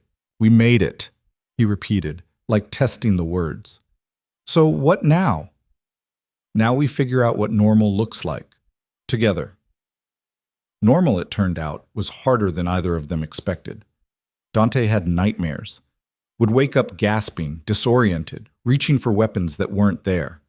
Elara would hold him until the shaking stopped, until he remembered where he was. He struggled with the quiet, with not having people to command or problems to solve, with being nobody instead of someone feared and respected.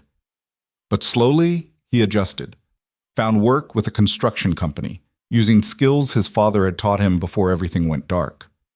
The labor was honest, hard, left him exhausted in ways that felt clean. Elara kept her job with the nonprofit, kept helping families navigate the system that had swallowed Dante and spit him back, changed. They went to therapy, together and separate, talked through trauma and guilt and all the ways loving each other had nearly destroyed them, learned to be married for real, fighting about dishes and bills and whose turn it was to mow the lawn. Small problems. Normal problems. Problems that didn't involve bullets or blood. 6 months after his release, they had a second wedding. Nothing like the courthouse ceremony. This time in the backyard of her father's house, surrounded by people who actually cared. Marie was there. Marcus. Some of Elara's co-workers, a few of Dante's construction crew who'd become actual friends. Serafina came with her husband, stood as a witness, said, "I'm glad you two found your way back to each other. Proof that some things actually work out." They exchanged new rings, simpler than the originals. No diamonds or platinum, just silver bands they'd picked out together. "I, Dante Moretti, take you, Elara Vance." "Moretti," she corrected. "I kept the name, earned it." He smiled. "Elara Moretti, I take you as my wife, not because of obligation or debt or guilt, but because I choose you, every day, for the rest of my life." I, Elara Moretti, take you, Dante. I choose you too. Your past, your damage, your attempts to be better, all of it. They kissed as husband and wife for the second time. But this time it meant something. This time it was real. The reception was potluck in the backyard. Nothing fancy, nothing expensive, just people eating and talking and celebrating something fragile that had survived against all odds. Later, after everyone left and they were cleaning up paper plates and plastic cups, Dante stopped. "What?" Elara asked. "I'm happy." He said it like a confession, like something dangerous. "For the first time in my life, I'm actually happy." "Good. You deserve it." "Do I?" "Yeah, you do. You paid your debt to society, to my father, to everyone. You're allowed to be happy now." He pulled her close, swayed to music that wasn't playing. "Thank you." "For what?" "For waiting, for believing, for loving me when I didn't deserve it." "You always deserved it. You just couldn't see it." They stood there in the backyard of a house that had seen too much pain and was finally seeing joy. Two broken people who'd found each other in darkness and chosen to walk toward light. It wasn't perfect. Some days Dante still woke up expecting guards and concrete. Some days Elara still felt the weight of those 5 years pressing on her chest. But they were together. They were real. They were building something new from the ashes of an empire that had burned. A year after his release, they found out Elara was pregnant. She told him over breakfast. Just said it straight. "I'm pregnant?" Dante dropped his coffee cup, caught it before it hit the floor, stared at her. "What?" "Pregnant, about 8 weeks. I took 3 tests to be sure." He stood, sat back down, stood again. "We're having a baby." "Yeah, we are. How do you feel about that?" "Terrified, excited, like I might throw up." He came around the table, knelt in front of her, put his hands on her stomach, even though there was nothing to feel yet. "A baby. Our baby. Are you okay with this? I know we didn't plan. I'm more than okay. His voice cracked. "I never thought I'd get this. Family. Normal. A future that isn't just survival." "Well, you're getting it, so you better be ready." "I'm not ready. I have no idea how to be a father." "Good. Neither of us knows what we're doing. We'll figure it out together." Their daughter was born on a Tuesday in March. 7 pounds, dark hair, eyes that would eventually turn the same gray as her father's. They named her Grace, after nothing and everything, just because it felt right. Dante held her in the hospital room and cried. "I don't know how to do this." "No one does," Elara said. "You just love her and try not to break her." "What if I'm like my father? What if I—" "You're not. You're nothing like him. You're the man who gave up everything to do the right thing, who chose honesty over power. That's who you are. That's who she'll know." He looked at the tiny human in his arms. "I promise," he whispered to Grace. "I promise I'll be better. I'll give you everything I never had. Safety, honesty, choice. You'll never have to be afraid of me." The baby yawned, utterly unimpressed by dramatic vows. Elara laughed. "I think she's already judging you." "She should. I'm a disaster." "You're her father. That's all that matters." They brought Grace home to the small house with the yard that still needed mowing, set up the nursery in what used to be Dante's office, learned to function on no sleep and constant worry. Marie visited, brought gifts and food, and the kind of practical advice that only came from raising children. "You'll be fine," she assured them, while Grace screamed for reasons none of them could decipher. "All parents feel incompetent. The secret is loving them anyway." Marco sent a card. "Congratulations." And underneath, in his careful handwriting, "Your father would be proud." Elara put it on the fridge next to Grace's ultrasound photos and the wedding picture from the backyard ceremony. Months became years. Grace learned to walk, to talk, to have opinions about everything. Dante was a nervous father, constantly worried he'd mess up. But watching him read bedtime stories and make silly faces and let Grace paint his nails because she asked, Elara knew he was exactly the father their daughter needed. They bought a bigger house, still modest, still normal, but with room for Grace to grow and maybe siblings someday. Dante's construction company promoted him to foreman. He was good at leading people without intimidation, good at building things instead of destroying them. Elara made director of her nonprofit, expanded their services, helped hundreds of families navigate systems designed to break them. They lived, quietly, intentionally, building a life so different from where they started that sometimes it felt like a dream, but it wasn't a dream. It was real. Messy and complicated and imperfect and real. On their 8th anniversary, counting from the courthouse, not the backyard, they drove to the cemetery, brought flowers for James Vance's grave. The headstone was simple. His name, dates, beloved father. Nothing about what he'd done or who he'd worked for, just the essential truth. Dante knelt, placed the flowers. "Thank you," he said quietly, "for saving me, for giving me Elara, for showing me there was another way." A pause. "I'm trying to live up to that. Some days I fail, but I'm trying." Elara stood beside him. "He'd be proud of you, of us, of what we built." "You think?" "I know. He always believed people could be better than their circumstances. You're living proof." They stood there for a while. 3 people connected across life and death. A father who'd sacrificed everything.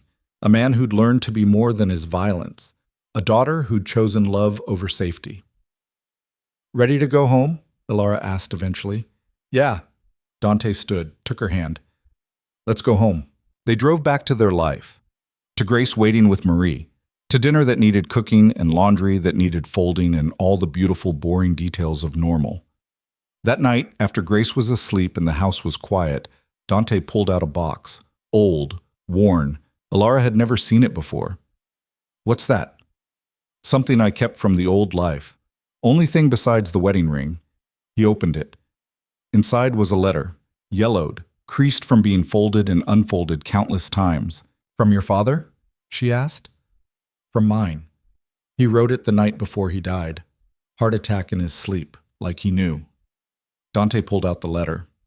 "I've read it maybe twice in 8 years. Never knew what to do with it." "What does it say?" "That he was sorry. That he'd built an empire on blood and brutality, and he knew it would destroy me. That he hoped I'd be strong enough to walk away from it, to choose something better." Dante's voice roughed. He said, "You're my son and I love you, but don't be me. Be better, even if it costs you everything." He wanted you to change. "Yeah, it took me another 20 years and losing everything to actually do it, but I got there." He refolded the letter carefully. "I want to show this to Grace someday, when she's old enough. Want her to know that people can change, that you're not trapped by who your father was.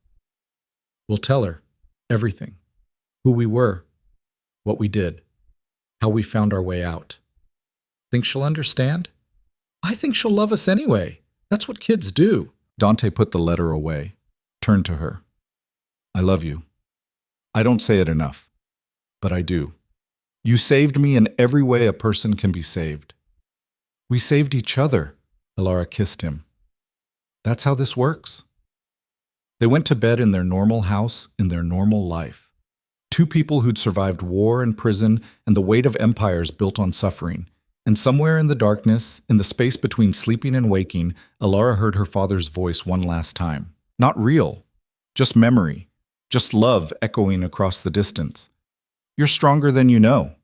She'd believed him, and she'd been right. Outside, the city stretched toward morning, full of people making choices, building lives, surviving. And in one small house on a quiet street, a family slept. Imperfect, damaged, real. No empire, no power, no violence, just love. Stubborn and scarred and refusing to die, just them. And that was enough. That was everything. The end.